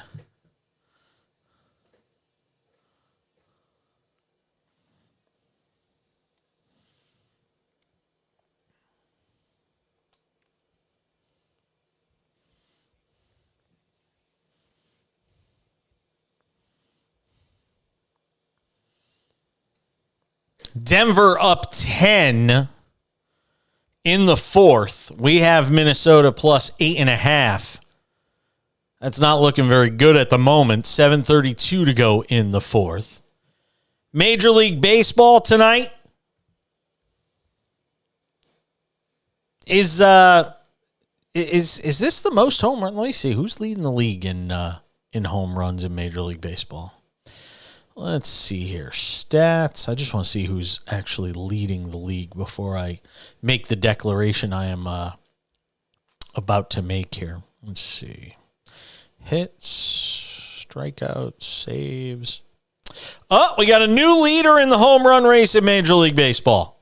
So it's 2-0. New York is Alonso, and Pete hits one in the air to center field. That's deep. That goes wisely back near the wall, and it's out of here. Pete Alonso strikes again. His 10th home run of the year. The most home runs a Met has ever had before the end of April, and it's only the 21st. Yep. Gary Cohn, the call, SNY. 10 home runs for Pete Alonso. He now leads Major League Baseball. Patrick Wisdom has 9. Who the hell saw that coming? Alonso now with 10 on the year.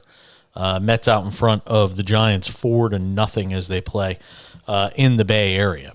So, just you had Aaron Judge last year with 62, and now you've got Pete Alonso putting up 10 in April, and we're not even close to the end of April. If you're wondering what that plastic sound is that you just heard there a moment ago, I'm opening baseball cards while I actually host the show tonight. No chips. No chips. No. I'm opening baseball cards and hoping that we might pull some fire here while I'm doing the show, but nothing big yet. I'm just going through a couple of cool rookies, but it's the first pack of a box, so So I'm going to open a few as we go through the remainder of the show. Topps 2023 baseball. The problem is, Series 1, sometimes you don't get some of the good rookies that you'll get later on, because like Anthony Volpe is going to be one of the big rookie cards this year playing for the Yankees, but I don't know if it was anticipated that he would be on the Yankees this early on, that he would make the team out of spring training. So they probably don't even have a card for him yet. Maybe it'll be in Series 2, maybe it'll be in the update, after Series 2. So you could be waiting a while for that one. Pokemon. Did you ever have a Charizard, and did you keep it? Do you still keep it? You still got Charizard? Like the original, like you've got an original Charizard. You should be able to go to school with that thing.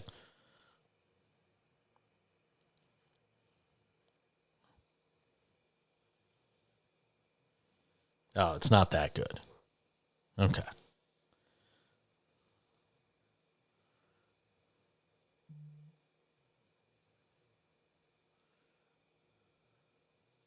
Okay.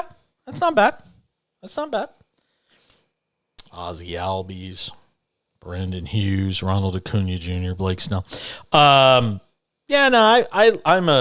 a big baseball card collector. I haven't done much in the last year though, because I've been busy trying to build a media company, and that means I'm broke most of the time. So anyway, Mets get a home run from Alonso tonight. Lead the Giants 4-0 in the top of the seventh. Giants are just dreadful. Seattle's on top of St. Louis 5-2 as they play top of 7. And Arizona, I tell you, Diamondbacks keep playing some pretty good baseball early on this year. There's a few surprises around baseball early on. One of them is obviously Pittsburgh. The Cubs are certainly one of the early surprise stories of the year. They're 12-7.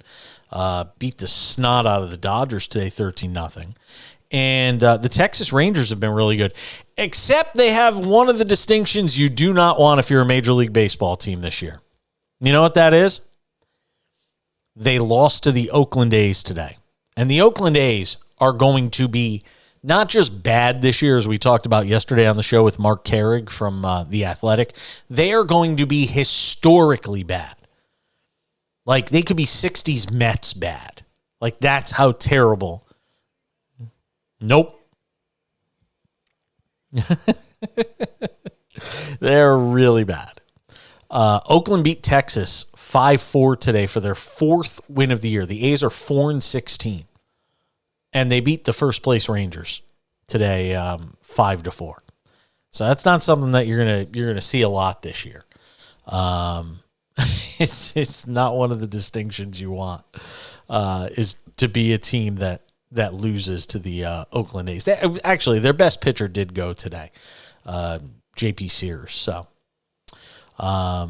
win for the no-name A's. That's literally what they are. They are the no-name A's. They have absolutely nobody on their team that anybody knows. It's going to be a long 4 years for Oakland A's fans as they get ready to send that team off to Las Vegas. But as I said on the show last night, they actually have to start building a roster and getting better. Because if you are A's ownership, you don't want to arrive in Las Vegas and your team sucks. You don't want to go into a new stadium, a new situation, and introduce to the city, and then all of a sudden you're, a 70-win baseball team. So they have to start building up. And they're going to have to start spending money in a couple of years, because by the time you get into Vegas, if it's 2027, you want to actually have a team that people want to come and watch in your 35,000-seat stadium somewhere near the Strip. So it's going to be interesting to see how that process plays out now in subsequent years for this franchise that literally spends like $50 million a year on payroll when the league average is like 120 or 130. It's some stupid number. They're not even coming close to it. By the way, Mark Davis, you should probably sit this one out. What am I talking about? The owner of the Las Vegas Raiders, formerly the Oakland Raiders, formerly the Los Angeles Raiders, formerly the Oakland Raiders, Mark Davis, came out today and said some not so nice things about the Oakland A's organization for their decision to move to Las Vegas. Now, for people who are saying, well, wait a second, why would he do that? He just went there.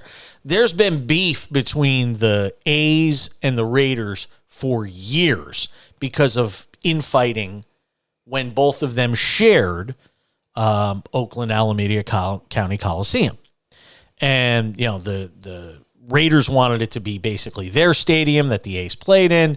The A's made a power play to make it their stadium that the Raiders played in. But then the Raiders built this giant monstrosity of a giant seating area in center field, which took away the most beautiful thing about that A's stadium was the view of the mountains that you would get through the outfield.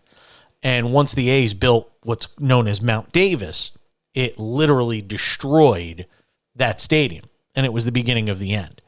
That stadium just sort of falling apart now to the point that nobody takes care of it. You have possums living in the press box.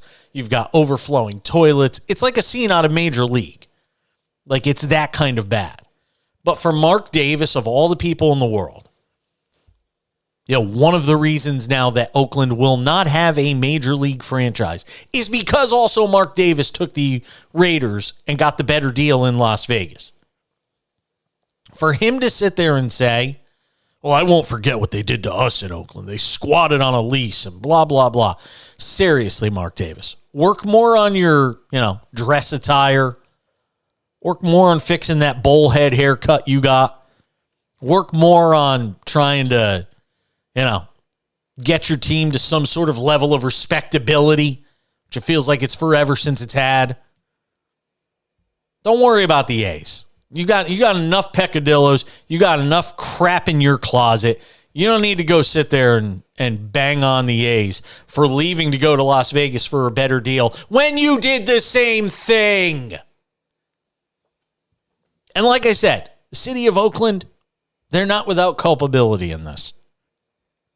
But the last schmuck I need to hear from is Mark Davis. The last one I need to hear from is Mark Davis. Just go away, dude. Sit, like I said, like they said to Brick in Anchorman, you might want to sit this one out. Going to go open some more baseball cards. Denver leads Minnesota 107-100, 5:20 to go in the fourth. Can the T-Wolves rally? We'll find out in the final hour. I'm Jason Page. You're with us on a Friday night of the Cash-In at SportsMap Radio and the SportsMap Radio app.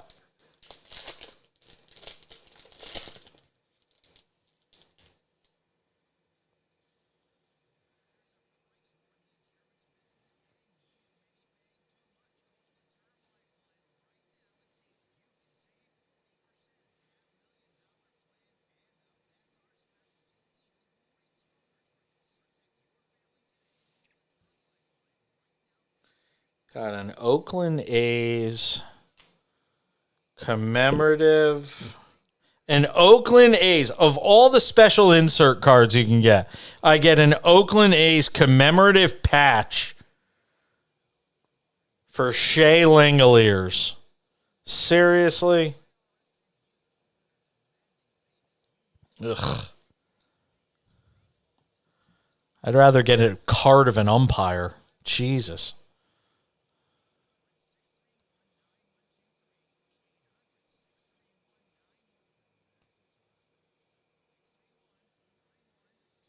Ugh.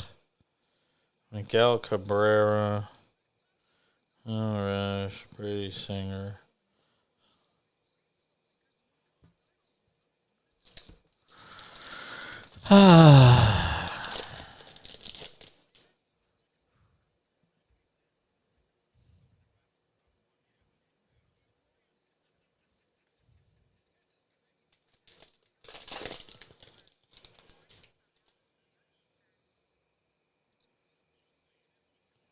Rodon.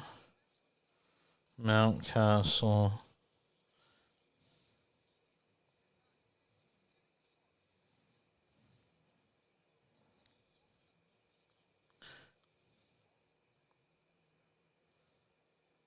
Jason Cole. Yes, sir.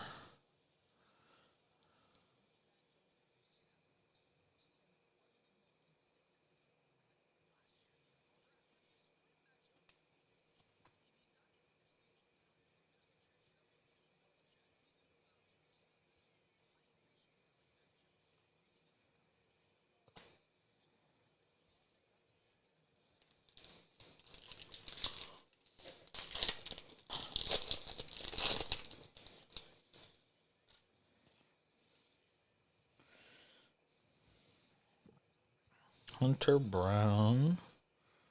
And Jury. Duffy. Bryson Stott. Nolan Gorman.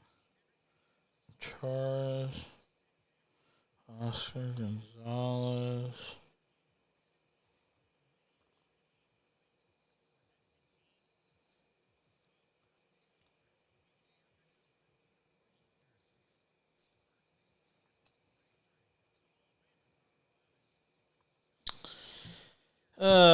This has not been a good box so far.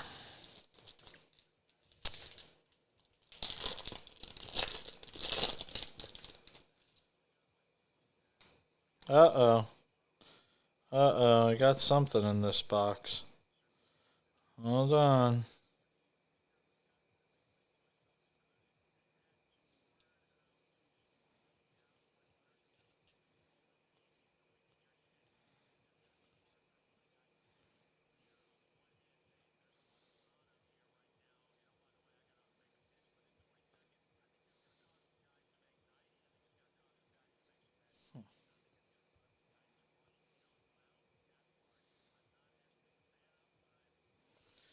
That's a numbered Tristan McKenzie card. Gary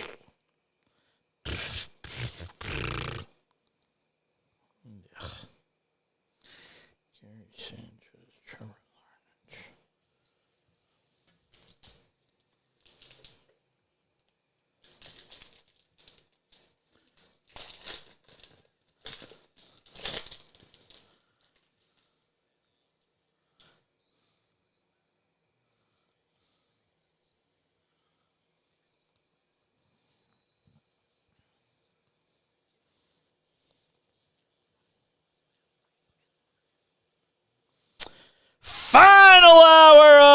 Thursday, Friday / Saturday edition of the show. Good to have you with us. Flanked by producer, engineer, the one and only Charles Carter. I am Jason Page. All right, I have just finished opening up my blaster box of 2023 Topps Series 1. Ugh. Not very good, Charles. Not very good. Just saying.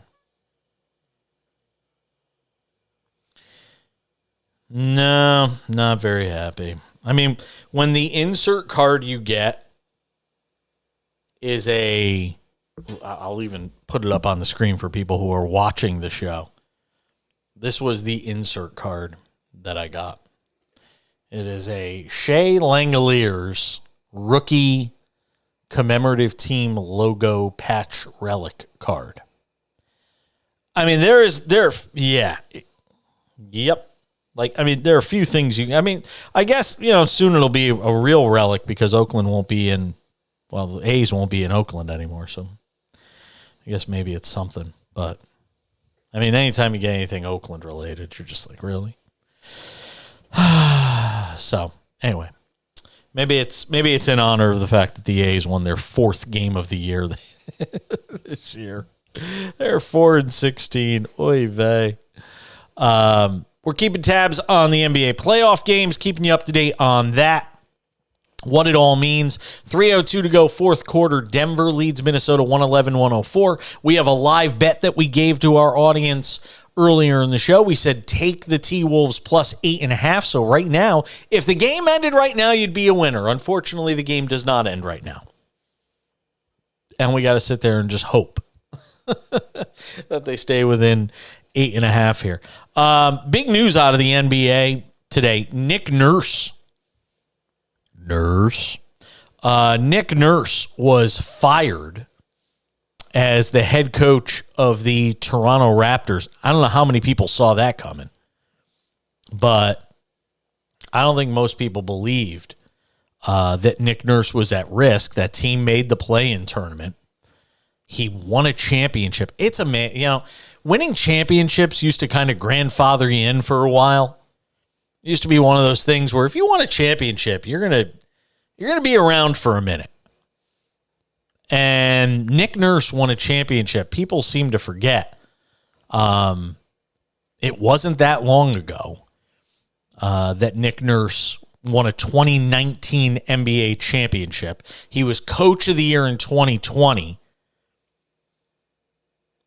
5 seasons in Toronto, 227 and 163, and he finds himself out of a job. Thank you for winning us a championship. Now get out. No loyalty, man. Masai Ujiri, and he met several times in recent days before a decision was made on Friday.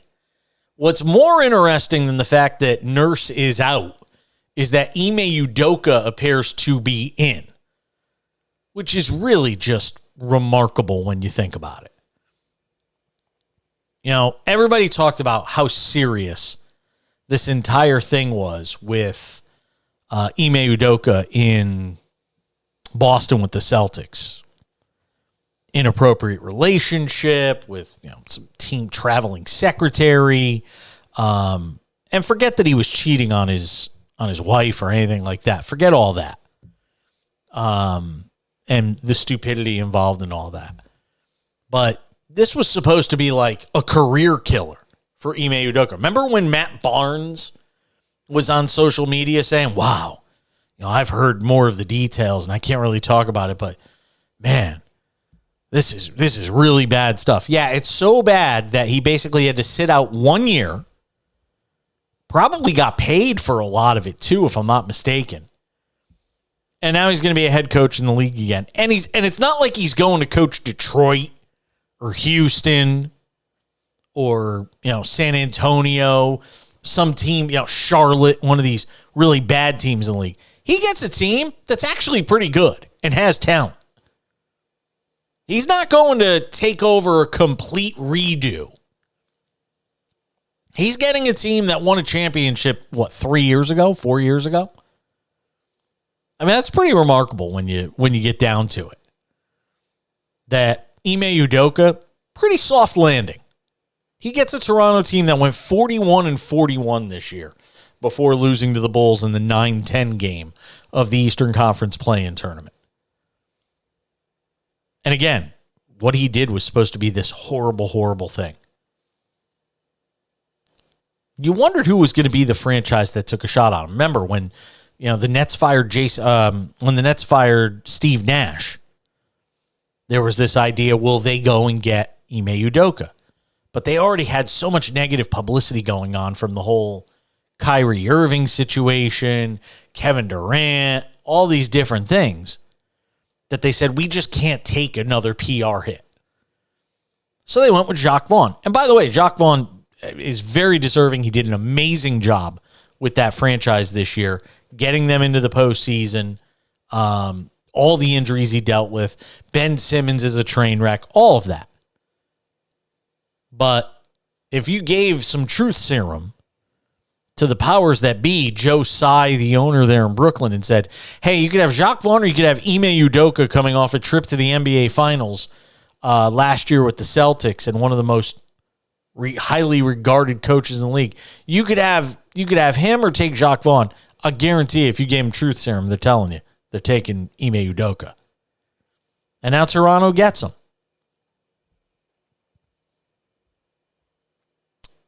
Masai Ujiri, talking about the team and what they did this year, said to watch us play this year was not us. I did not enjoy watching this team play. I think that spoke loud and clear to everything that went on this year. It bothered all of us. It bothered coach too, but sometimes we have to make change and we have to move forward. Puts a lot of pressure on Ime Udoka, though. If you think about it, his team won a championship 4 years ago. Now you bring in Udoka, and nothing short of a championship will be considered a success for a guy who just coached a team that went to the NBA Finals last year, had a lead before losing it, and then eventually losing the series to the Golden State Warriors. Not to mention coming off all the controversy that surrounded him. He now goes and joins a franchise that isn't a team that, fans there are going to be saying, oh, yeah, we're expecting a long rebuilding process. The team made the play-in tournament this year. They won a championship just a few years ago. You're replacing a coach of the year from 2020 and a guy who won a championship in 2019. That is not an enviable position. I mean, good for him that he's getting another opportunity.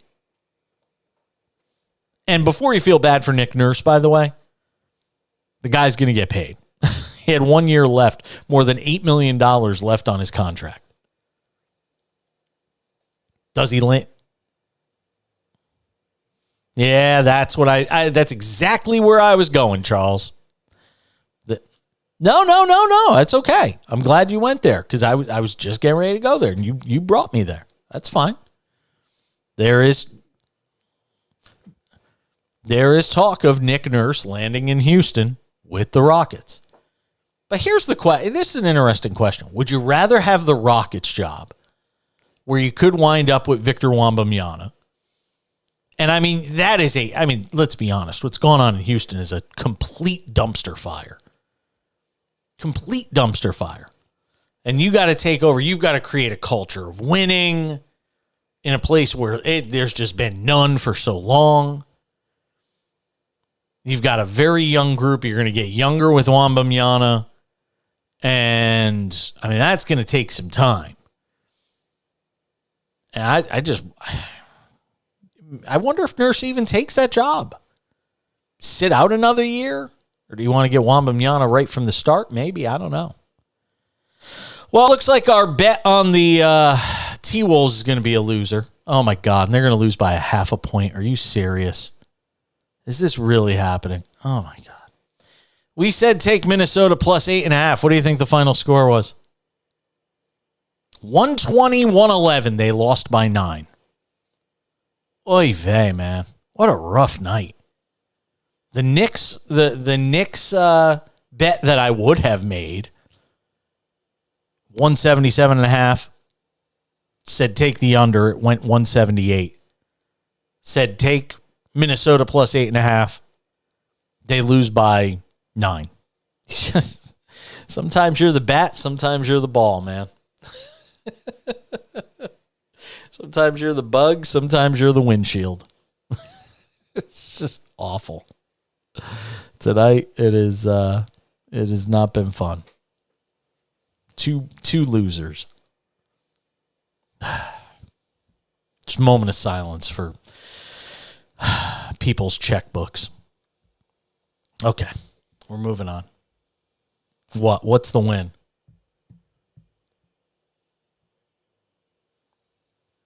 Starry. You learned what Starry, and you've learned what SodaStream is. Yep. Now, all night you would have been watching the commercials for the game, going, "Starry, what the hell's Starry?" Now you know. Starry, it's like 7-Up. It's like Sprite. They should, like I said, they should be sending us cases of it, considering how much we've talked about it on the air tonight. Denver's up 3-0.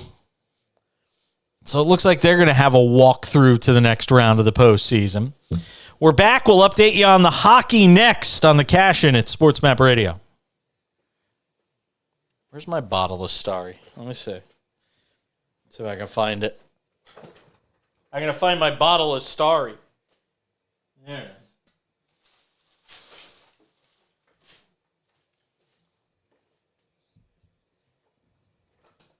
So here it is on camera. This is the Starry SodaStream mix.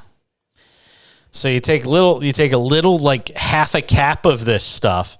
You put it into your carbonated water that you make in your SodaStream, and you've got yourself Starry. There it is. Yep. See? Life-changing stuff, man. Life-changing stuff. Lemon lime, baby. Nothing better than lemon lime.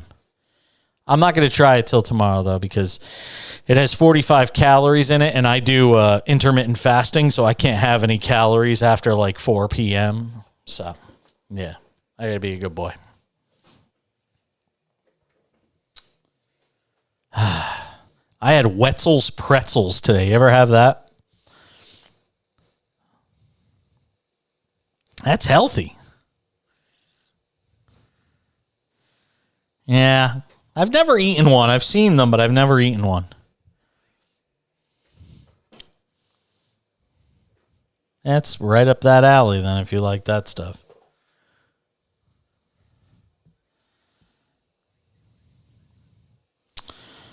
Diamondbacks up 9-0 on the Padres. San Diego's got 2 hits tonight, and one of them is Fernando Tatis Jr. He got his first hit. There you go.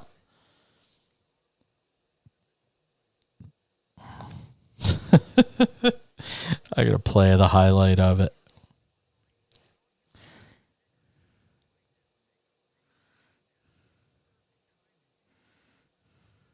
There it is. First hit of the season for Tatis.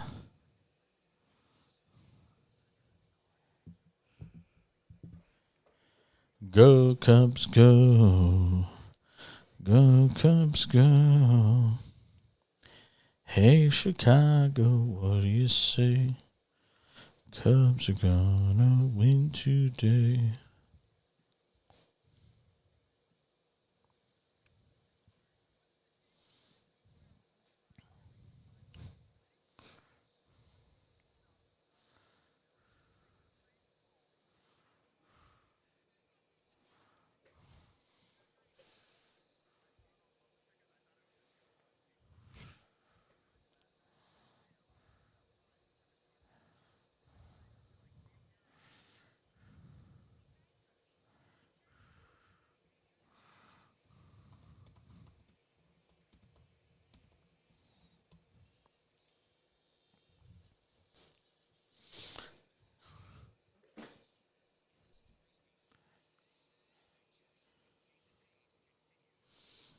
Can't go wrong with a little Ozzy.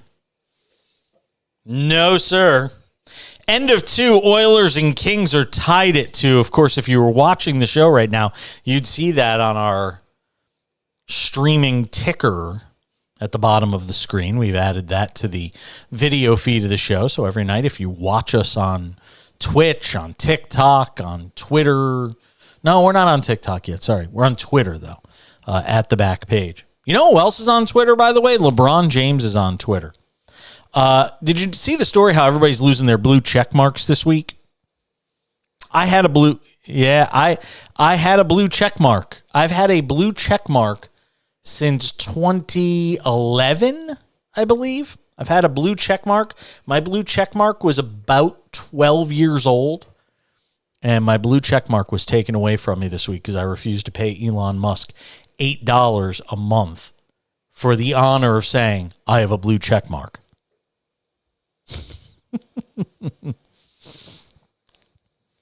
Yes. And, you know, one of the people that said he would not do it, LeBron James, said he would not pay the $8. Lamar Jackson lost his blue check mark. LeBron James said he would not pay for a blue check mark. And after saying that, all of a sudden people looked, he still had a blue check mark on his profile. So everybody was like, well, what gives? Yet under the revised Twitter policy, users have to pay this monthly fee. So since LeBron still has one, there was some people speculating that, he may have caved. But apparently, Elon Musk has come out to say he has personally paid for a few of the blue checks himself. So LeBron didn't have to pay. He got the superstar treatment. Porn star parking. Isn't that amazing? According to a post by Titter Daily on the social media platform, Musk admitted to keeping several celebrities' blue checks by stating that he is, quote, paying for a few personally. I think he could afford it. Twitter Daily News was reporting some celebrities have been offered a complimentary Twitter blue subscription on behalf of Elon Musk. And then he confirmed it. Said, I'm paying for a few personally. Why ain't he paying for my blue check? I refuse. I will not pay $8 a month for a blue check mark. You had a blue check mark?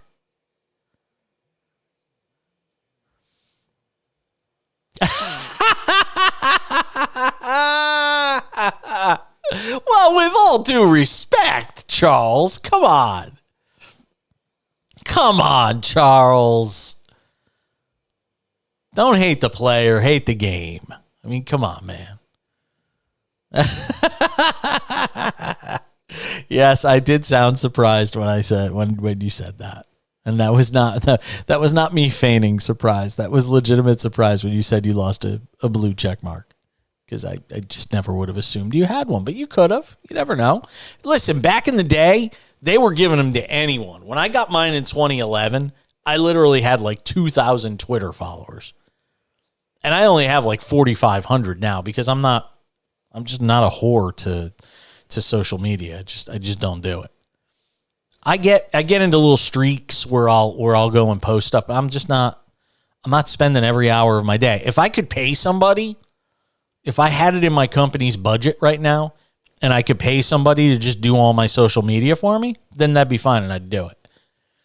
But I just don't. It takes so much of my time and energy to run my own media company, build content, create content, all these different things. And I know social media is part of the content you create, but I'm looking to create bigger things, radio, television, all that stuff. I ain't got time.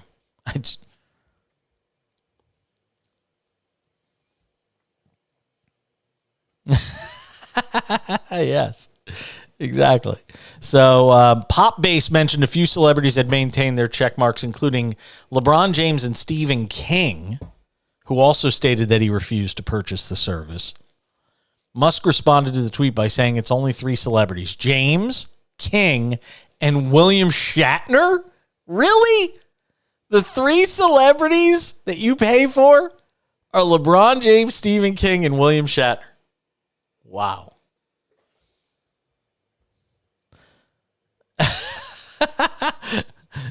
I thought you were going to say something else when you said about Robert Kraft. I thought you were going there.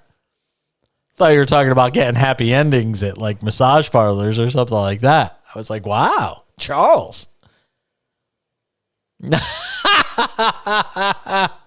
You could absolutely. That's not on the edge. It's factual. The dude got happy endings at a massage parlor in Florida. I mean, hey, all the power to you if you can get away with it like he did, I guess. Stephen King said, my Twitter account says I've subscribed to Twitter Blue. I haven't. My Twitter account says I've given a phone number. I haven't. And Elon Musk responded saying, you're welcome. Namaste. Well, good news for Padre fans. Good news, bad news. Bad news is they got spanked again tonight. They're losing in Arizona, the Diamondbacks. The good news is Fernando Tatis will not go hitless this year.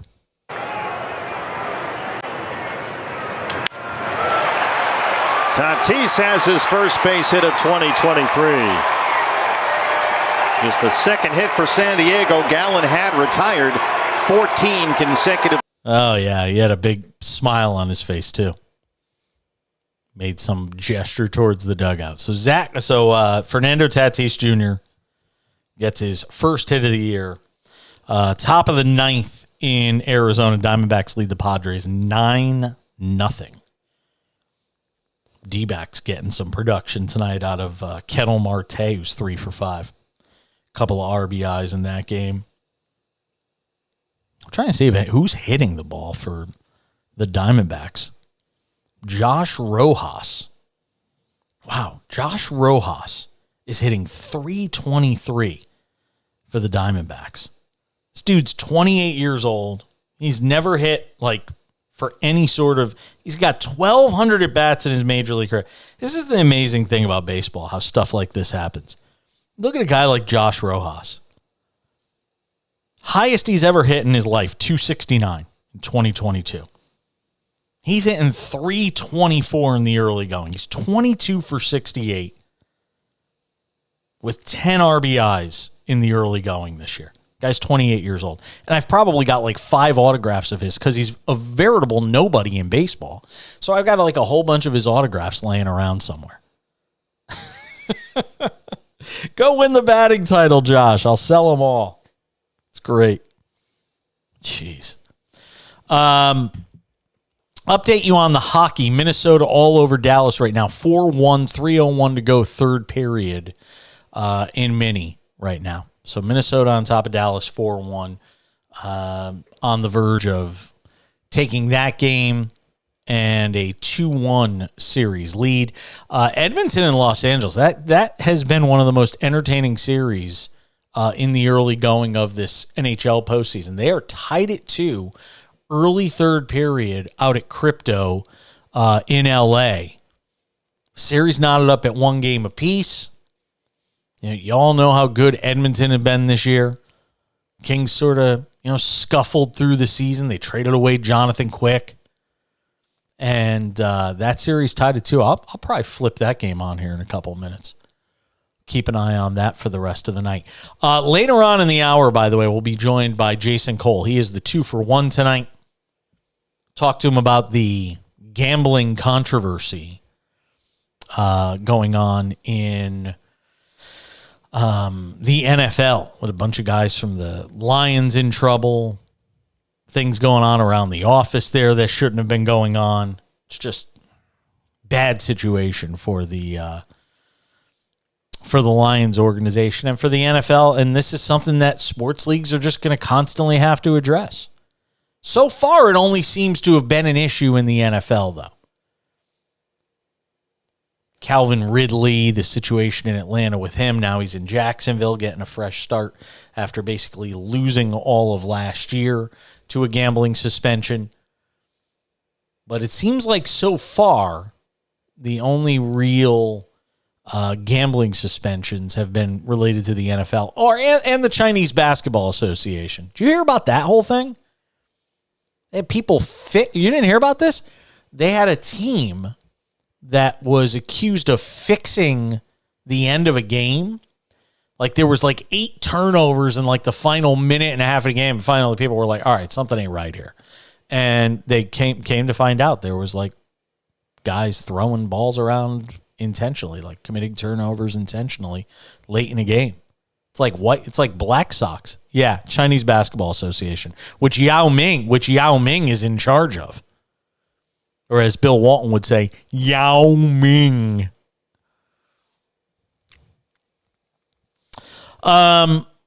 He hasn't even played it down yet for the Baltimore Ravens. And Odell Beckham Jr. is already in the headlines for something he does not want to be in the headlines for. We'll get to it next on the Cash In at SportsMap Radio.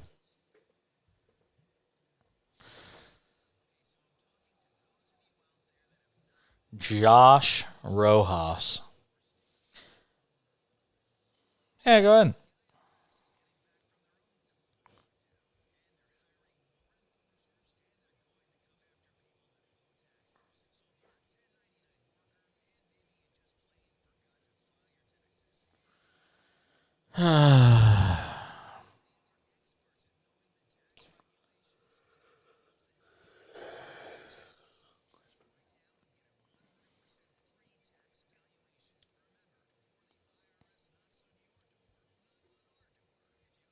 Come and knock on our door.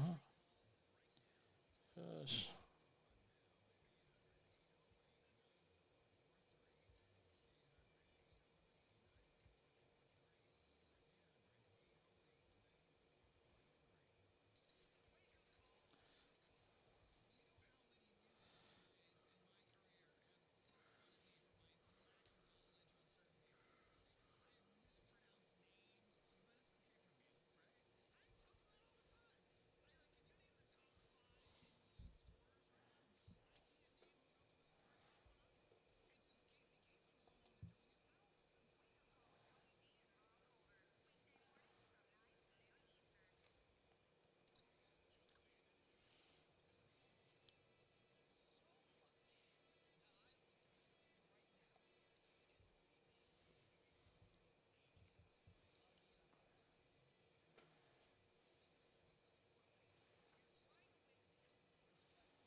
Cool.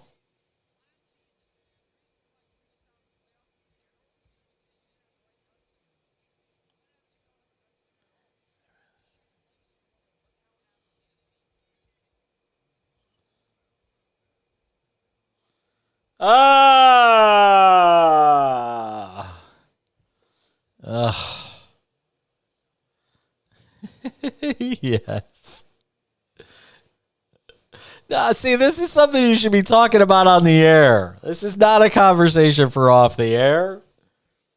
This is a conversation. Yeah, don't do the show in the green room, man. Don't do the show in the green room. That is a made for radio topic. Because I got something to add to that. Oh, they just keep showing this poor play for Drew Smiley. Oh, catcher just running him over.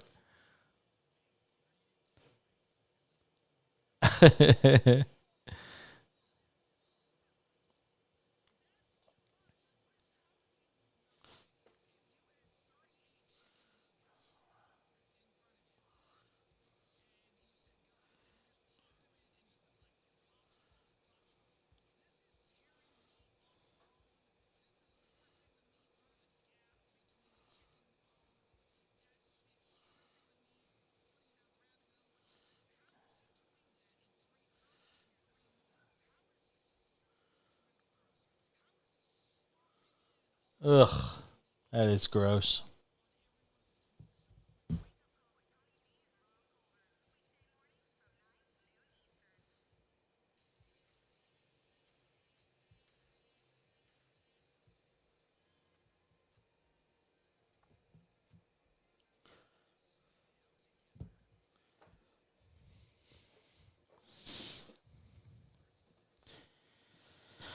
So Odell Beckham Jr. is in the news, and he's in the news for something you don't want to be in the news for.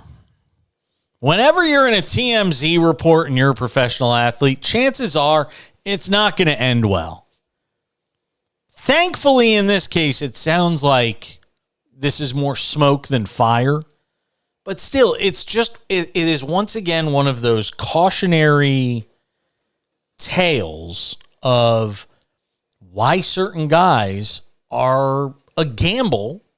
Sometimes not a bad gamble, sometimes not an overwhelming one way or another, but it could be a 50-50. It could literally go either way. And Odell Beckham Jr. is one of those guys. And it's the reason why guys like Odell Beckham Jr. are best signed to one-year deals. Because if it goes really bad for 1 year, it's 1 year and you can move on. You go and start doing 3-year deals, 2 years guaranteed, this much guaranteed, and you're just going to wind up in all sorts of trouble. And OBJ is just one of those guys. You had the whole thing on the plane where he's sitting there, snoozing and arguing with people, and doesn't want to get off the plane, all this different stuff going on. Well, this is the latest for OBJ. Keep in mind, him and his reps are denying this story. He has been named as a suspect in an assault investigation, according to a TMZ report, where a woman claims Beckham allegedly put his hands around her neck at a Los Angeles restaurant. However, this story from Deadspin, which gets into the TMZ report, representatives for the wide receiver and the restaurant's owner, where the alleged incident took place, both say the women's claim is false. LA police state the alleged event happened several weeks ago at a West Hollywood hotspot known as Delilah. It's known for being a big celebrity hangout, where the 30-year-old Beckham allegedly grabbed the woman's throat with light pressure. Of course. Beckham's representatives told TMZ they weren't aware of any investigation, had not been contacted by the police. TMZ reports that after the alleged event took place, both the accuser and Beckham stayed at Delilah throughout the evening. No further incidents, however. The woman met with police about Beckham's alleged actions days later. John Terzian, who oversees the hospitality group that runs Delilah, provided a comment to TMZ saying, quote, "We were contacted about an investigation and reviewed the videos. The claim is false. There's no evidence of this person even being in the area where she claims the incident occurred. Beckham himself has not commented on the charges." But just so you know, this is the sort of stuff. This is the sort of stuff that you never know with Odell Beckham Jr. This whole thing may wind up being completely untrue. The next one may not be. You just never know. All right. Producer engineer in Houston, Charles Carter, was complaining about something as we were coming back from the break.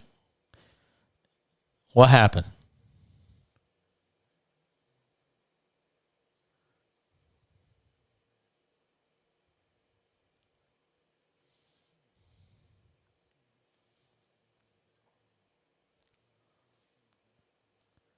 Oh, no, no, wait a second. You made eye contact with somebody who didn't wash their hands? Now, you know for sure that they were doing some sort of business in there, right? Was it number one or number two? Okay, so they did a number one, and then they looked at you, acknowledged you in some way, your presence, and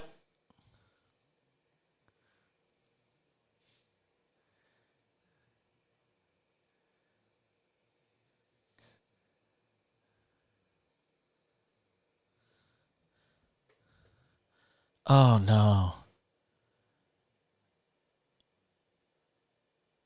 Yeah, that's a party foul.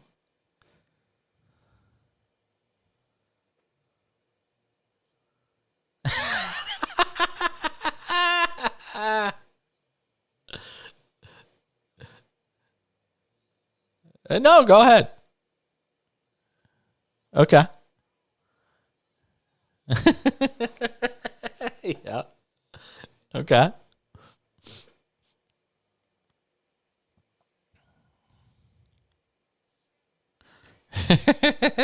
Yes. Okay.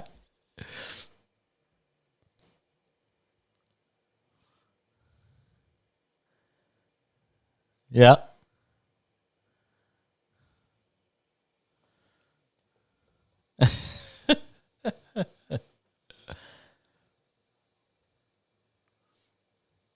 Oh, yeah. You know, I've always. Damn you! Is it, can we do this one? Damn you! Yeah, we can do that one. Yeah. The world? The world? It's bad. It's really, really bad. You know the worst one? I'll tell you the one. See, I mean, that's horrible because someone actually saw you. So you actually saw their face. They saw your face. That one's really bad. The one that I find most common and that I see all the time is if you're using a stall in a men's room and there's always these cracks that you can see through. Very rarely. Very few restrooms have like the privacy partitions where, you know, it blocks the crack that's in the door. So a lot of times, especially, you know, a lot of these places we work at are cheap. They don't have, you know, so you can see through the crack, and you can you could actually see through the crack and see that somebody doesn't wash their hands when they use the restroom. And then you've got to see that person all day. So that one's worse because then you have to pretend that you didn't see it, but you can't unsee it. You saw the person didn't wash their hands. You saw them, you know, use a urinal and walk directly out. You never heard the water run. Like there wasn't even an attempt to fake it. Like, you know, sometimes you fake it. You know, you fake that you're washing your hands. I'm not saying I do, but you could just at least turn on the water and make the effort. Make it sound like you washed your hands.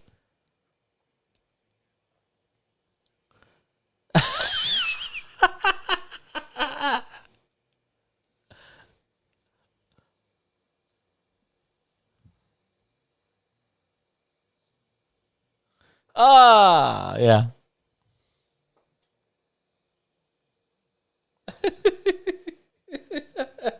Is it like that show Hoarders when you walk in?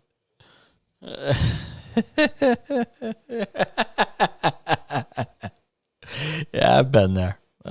Sorry if anybody's eating right now. If you're having a late night dinner, I apologize that you had to hear that.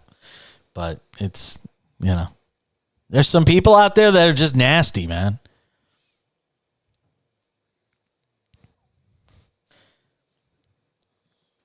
By the way, speaking of nasty, nasty human being of the week is going to go to Phil Esposito. If you have not seen this, the Lightning Maple Leafs game on Thursday night, game 2 of that series. Apparently, Lightning forward Tanner Jeannot made his way to the penalty box after a fight with Luke Shen. And 2 Leafs fans were sitting there next to the penalty box heckling him. Listen to what Phil Esposito said on the Tampa Bay Lightning TV broadcast. Take a listen to what Phil Esposito said regarding one particular female fan that could be seen taunting the player as he got to the penalty box. Take a listen to this. Oh, I got to fix it. Hold on. I'm going to turn on the right pot here. All right, here we go. This is it. There's activity by the Lightning penalty box. I think the Lightning are upset with some of the fans over there. You got a fat woman who's yapping like crazy. Is that a guy with long hair? I can't tell. Did you hear him? He said, you got a fat woman, or I can't tell if that's a guy with long hair. Listen to that again. There's activity by the Lightning penalty box. I think the Lightning are upset with some of the fans over there. You got a fat woman who's yapping like crazy. Is that a guy with long hair? Phil Esposito, ladies and gentlemen. Just, man. Broadcaster calling out a person in the stands for being unreasonably raucous or mistreating the players. I mean, that's one thing. But fat shaming them? and questioning their gender? I mean, come on, man. You got to do better than that. Yeah, man. He hit that was like hitting for the cycle and one at bat.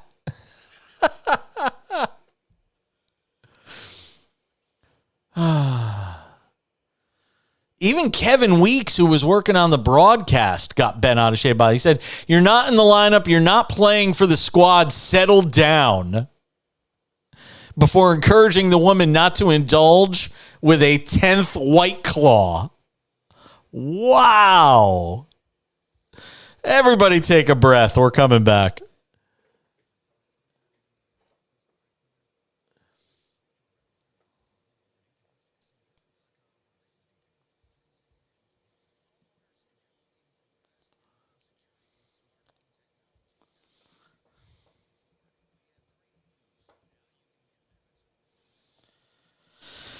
All right, I'm going to play the Jason Cole interview here. And that'll get us to the end of the show. Play the shortest rejoin possible here. I said play the shortest rejoin that we have coming back. Don't let it linger because this Friday edition of I'm the show. replaying the Jason Cole interview. And I don't want to run into an issue where we run out of time at the end of the show. Concussions. It was his legs, but it's like, I can't do this anymore. And I got better things to do with my life, and I got enough money to walk away. It's true. Jason Cole, have a great weekend, my friend. Thanks for coming on a Friday night. You could be doing a million other things, and you decided to come on my dopey radio show. So thank you. Anytime. Talk to you later. Jason Cole, Outkick.com, senior NFL writer. Always appreciate him stopping by the show. He's also got a new book out.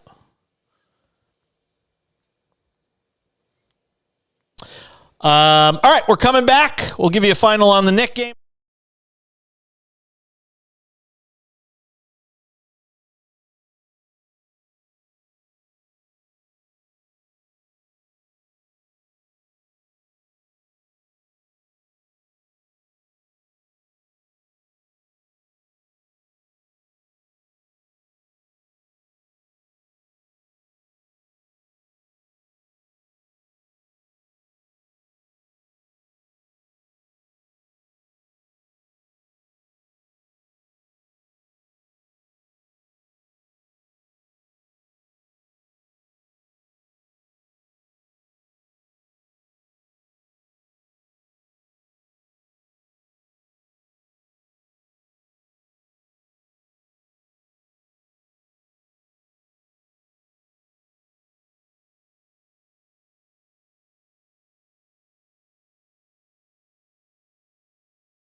This Friday edition of the show from a hidden underground bunker somewhere. At least that's what it looks like, according to people watching the show tonight. Looks like I'm doing a hostage video here. We just temporary set change for tonight, and then the new set will get put together over the weekend and on Monday. Hopefully we'll have it all put together for Monday's edition of the Cash-In. So it's going to be fun. We won't be here on Thursday and Friday next week because of the NFL draft. We're going to take a couple of nights off, let the draft coverage sort of lead the way there, and then we'll be back on the Monday following the draft.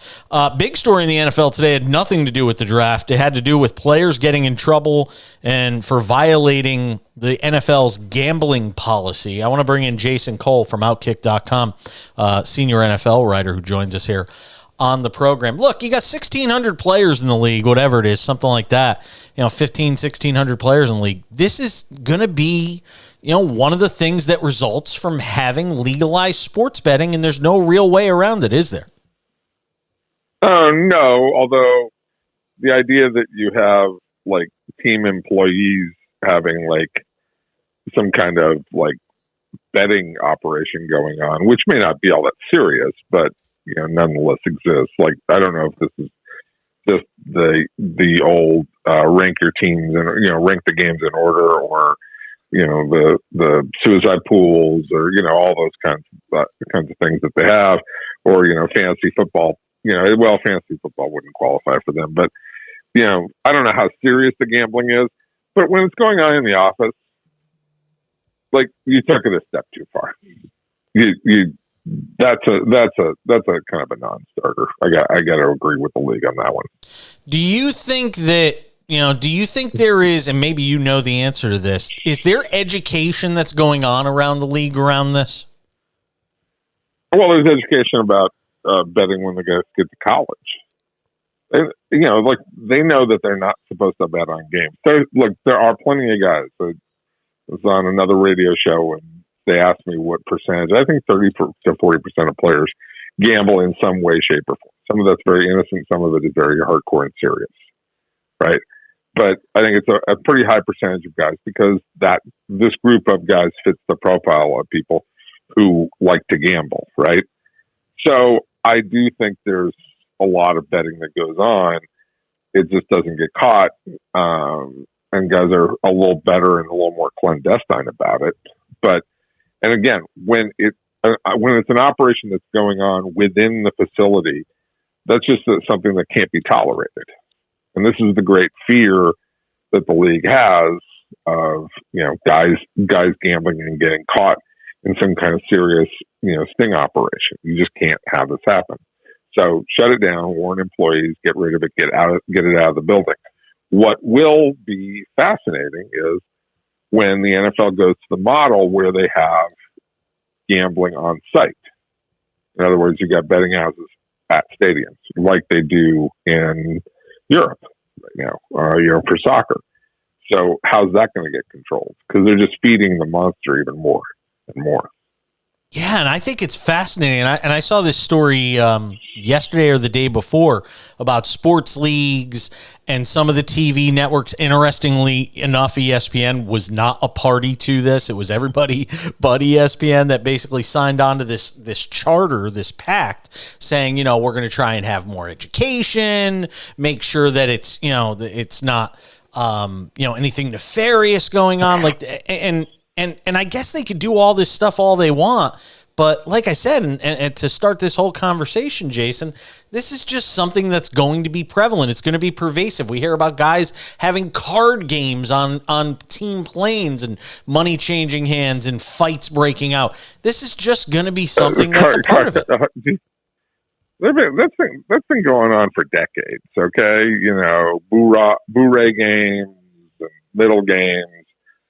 I mean, I know a story of a very high-profile player, in fact, a Hall of Fame player, who used to run Boo-ray games and middle games that, where the pot would get to hundreds of thousands of dollars, and at one point it was $1 million. Jesus. Right? That's how bad it got, and it was so bad that this one player won. He won a mid six figures bet in a card game, right? It was at a team hotel on a road trip, right? They're playing cards. He wins like, I don't know, $300,000, $400,000, right? He goes out and buys a car with vanity plates that say thanks and puts the initials of the teammate who lost the bet to him. Jesus. Right. So like there's gambling happens all the time. But, it just, the league has to be vigilant about it, and it's got to make sure it's, it's not organized kind of stuff. Michael Jordan, is as big a gambler as there's probably ever been among former pro athletes. And I'm not sure I believe all the rumors that he got kicked out of the league for 2 years for gambling. I'm not sure that was it. But everybody knows that he loved to gamble on sports and gamble at golf and do whatever. And frankly, he had the money to do it, and still has the money to do it. What is he? I just saw Air the other day, and he makes $400 million a year in passive income off of the Air Jordan brand. There is nothing. Hold on a second. There's nothing passive about $400 million a year. There's nothing passive. He's not doing anything to do it other than he put his name on it, right? He worked hard for it. I give him a break. But, if he bets $10 million a year out of that $400 million, that's not a gambling problem in a serious way. I don't view it that way. But you know what I'm saying. Yes, I do. There are guys who have issues and they have to watch it. And in this culture where gambling is openly talked about, yes, they're going to have to be vigilant because you're staring down the barrel of another Art Schlichter moment. And people forget, Art Schlichter in 1982 is the number 4 overall pick in the league, and essentially got banned from the league. Everybody forgets that in 1983. It just kind of it's gone by the wayside because people, it's been 40 years. But Schlichter was out of the league for an entire year, and ran up such serious debts. He had to go to the FBI to get protection because he thought that the guy he owed money to was going to break his legs. Jason Cole, Outkick.com, senior NFL writer. I got about 3 minutes here on the Tua stuff. Yeah, I brought this up on the show the other night with his presser and everything that he talked about. And this whole thing about him taking jiu-jitsu and learning how to fall and all of this. Am I crazy to think that the NFL, if it's really serious about safety, should be trying to implement something? Have a weekend where players just go and learn how to fall. I know it sounds kind of silly, but if you're a league where, concussions are an issue and this sort of thing is a problem, isn't it maybe a good idea that the NFL think about something like this? Yeah, it's not a bad idea. But it also involves falling. And one of the things that the counter to this, and Nick Saban will tell you this, and Bill Belichick, which is why they don't like to have full-on hitting in practice very much for their teams, is the more you fall, the more you hurt yourself, the more you wear out your body. So, one of the things in more sophisticated coaches, they will say, I don't want guys hitting the ground. So I don't know how you teach falling while also having a philosophy that you don't want guys hit the ground. It's very interesting. When he says, and the other thing I got from him, and I only got a minute here, was when he talked about the fact that he said it would be hard to retire. He didn't say it'd be impossible to retire. Which makes me wonder, and I don't know how you'd handle this if you're the Dolphins. If you're thinking about retiring, it's the old expression. If you're thinking about retiring, you pretty much already retired. I'm not saying that he's quit, but you're going down that path. Yeah, you see the same thing I do. And I look at a guy, and more than that, how the hell? I don't know what you do if you're the Dolphins. Yeah, all right, fine. You gave him the fifth year and all that, and you're committed to that, but I don't know how you commit anything beyond that to a guy who feels like he could be one more serious concussion away from just walking away from the game. Or just like Andrew Luck, who, loved Andrew Luck, but he didn't want to deal with the pain anymore.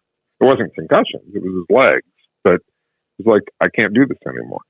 And I got better things to do with my life, and I got enough money to walk away. It's true. Jason Cole, have a great weekend, my friend. Thanks for coming on a Friday night. You could be doing a million other things, and you decided to come on my dopey radio show. So thank you. Anytime, dude. Talk to you later. Jason Cole, Outkick.com, senior NFL writer. Always appreciate him stopping by the show. He's also got a new book out. Glad we got to hang out with him tonight on the show for a few minutes. Glad I got to hang out with you guys for 3 hours. A lot of fun. That's it. The week is over. Nice job, Charles Carter, producing and engineering it. Yeah, it was fun, man. Hopefully we get to do it again soon. It's going to wrap it up for us. We'll see you back here on Monday. Short week next week. I'm Jason Page. That's the Cash In on SportsMap Radio. Bye! Charles, man, that was a blast. Thank you. Seriously, I had a good time. Yeah, I'm still here. You hear me? You hear me, Charles? All right, you hear me? All right. Have a good night, man.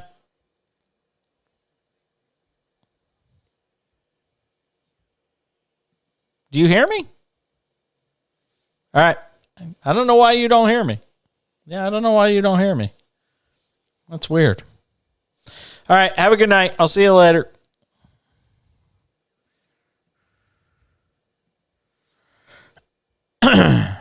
Does it for us on the video side as well. Thanks for watching. Have a great weekend. Back at it on Monday. Short work week next week. Monday, Tuesday, Wednesday shows only.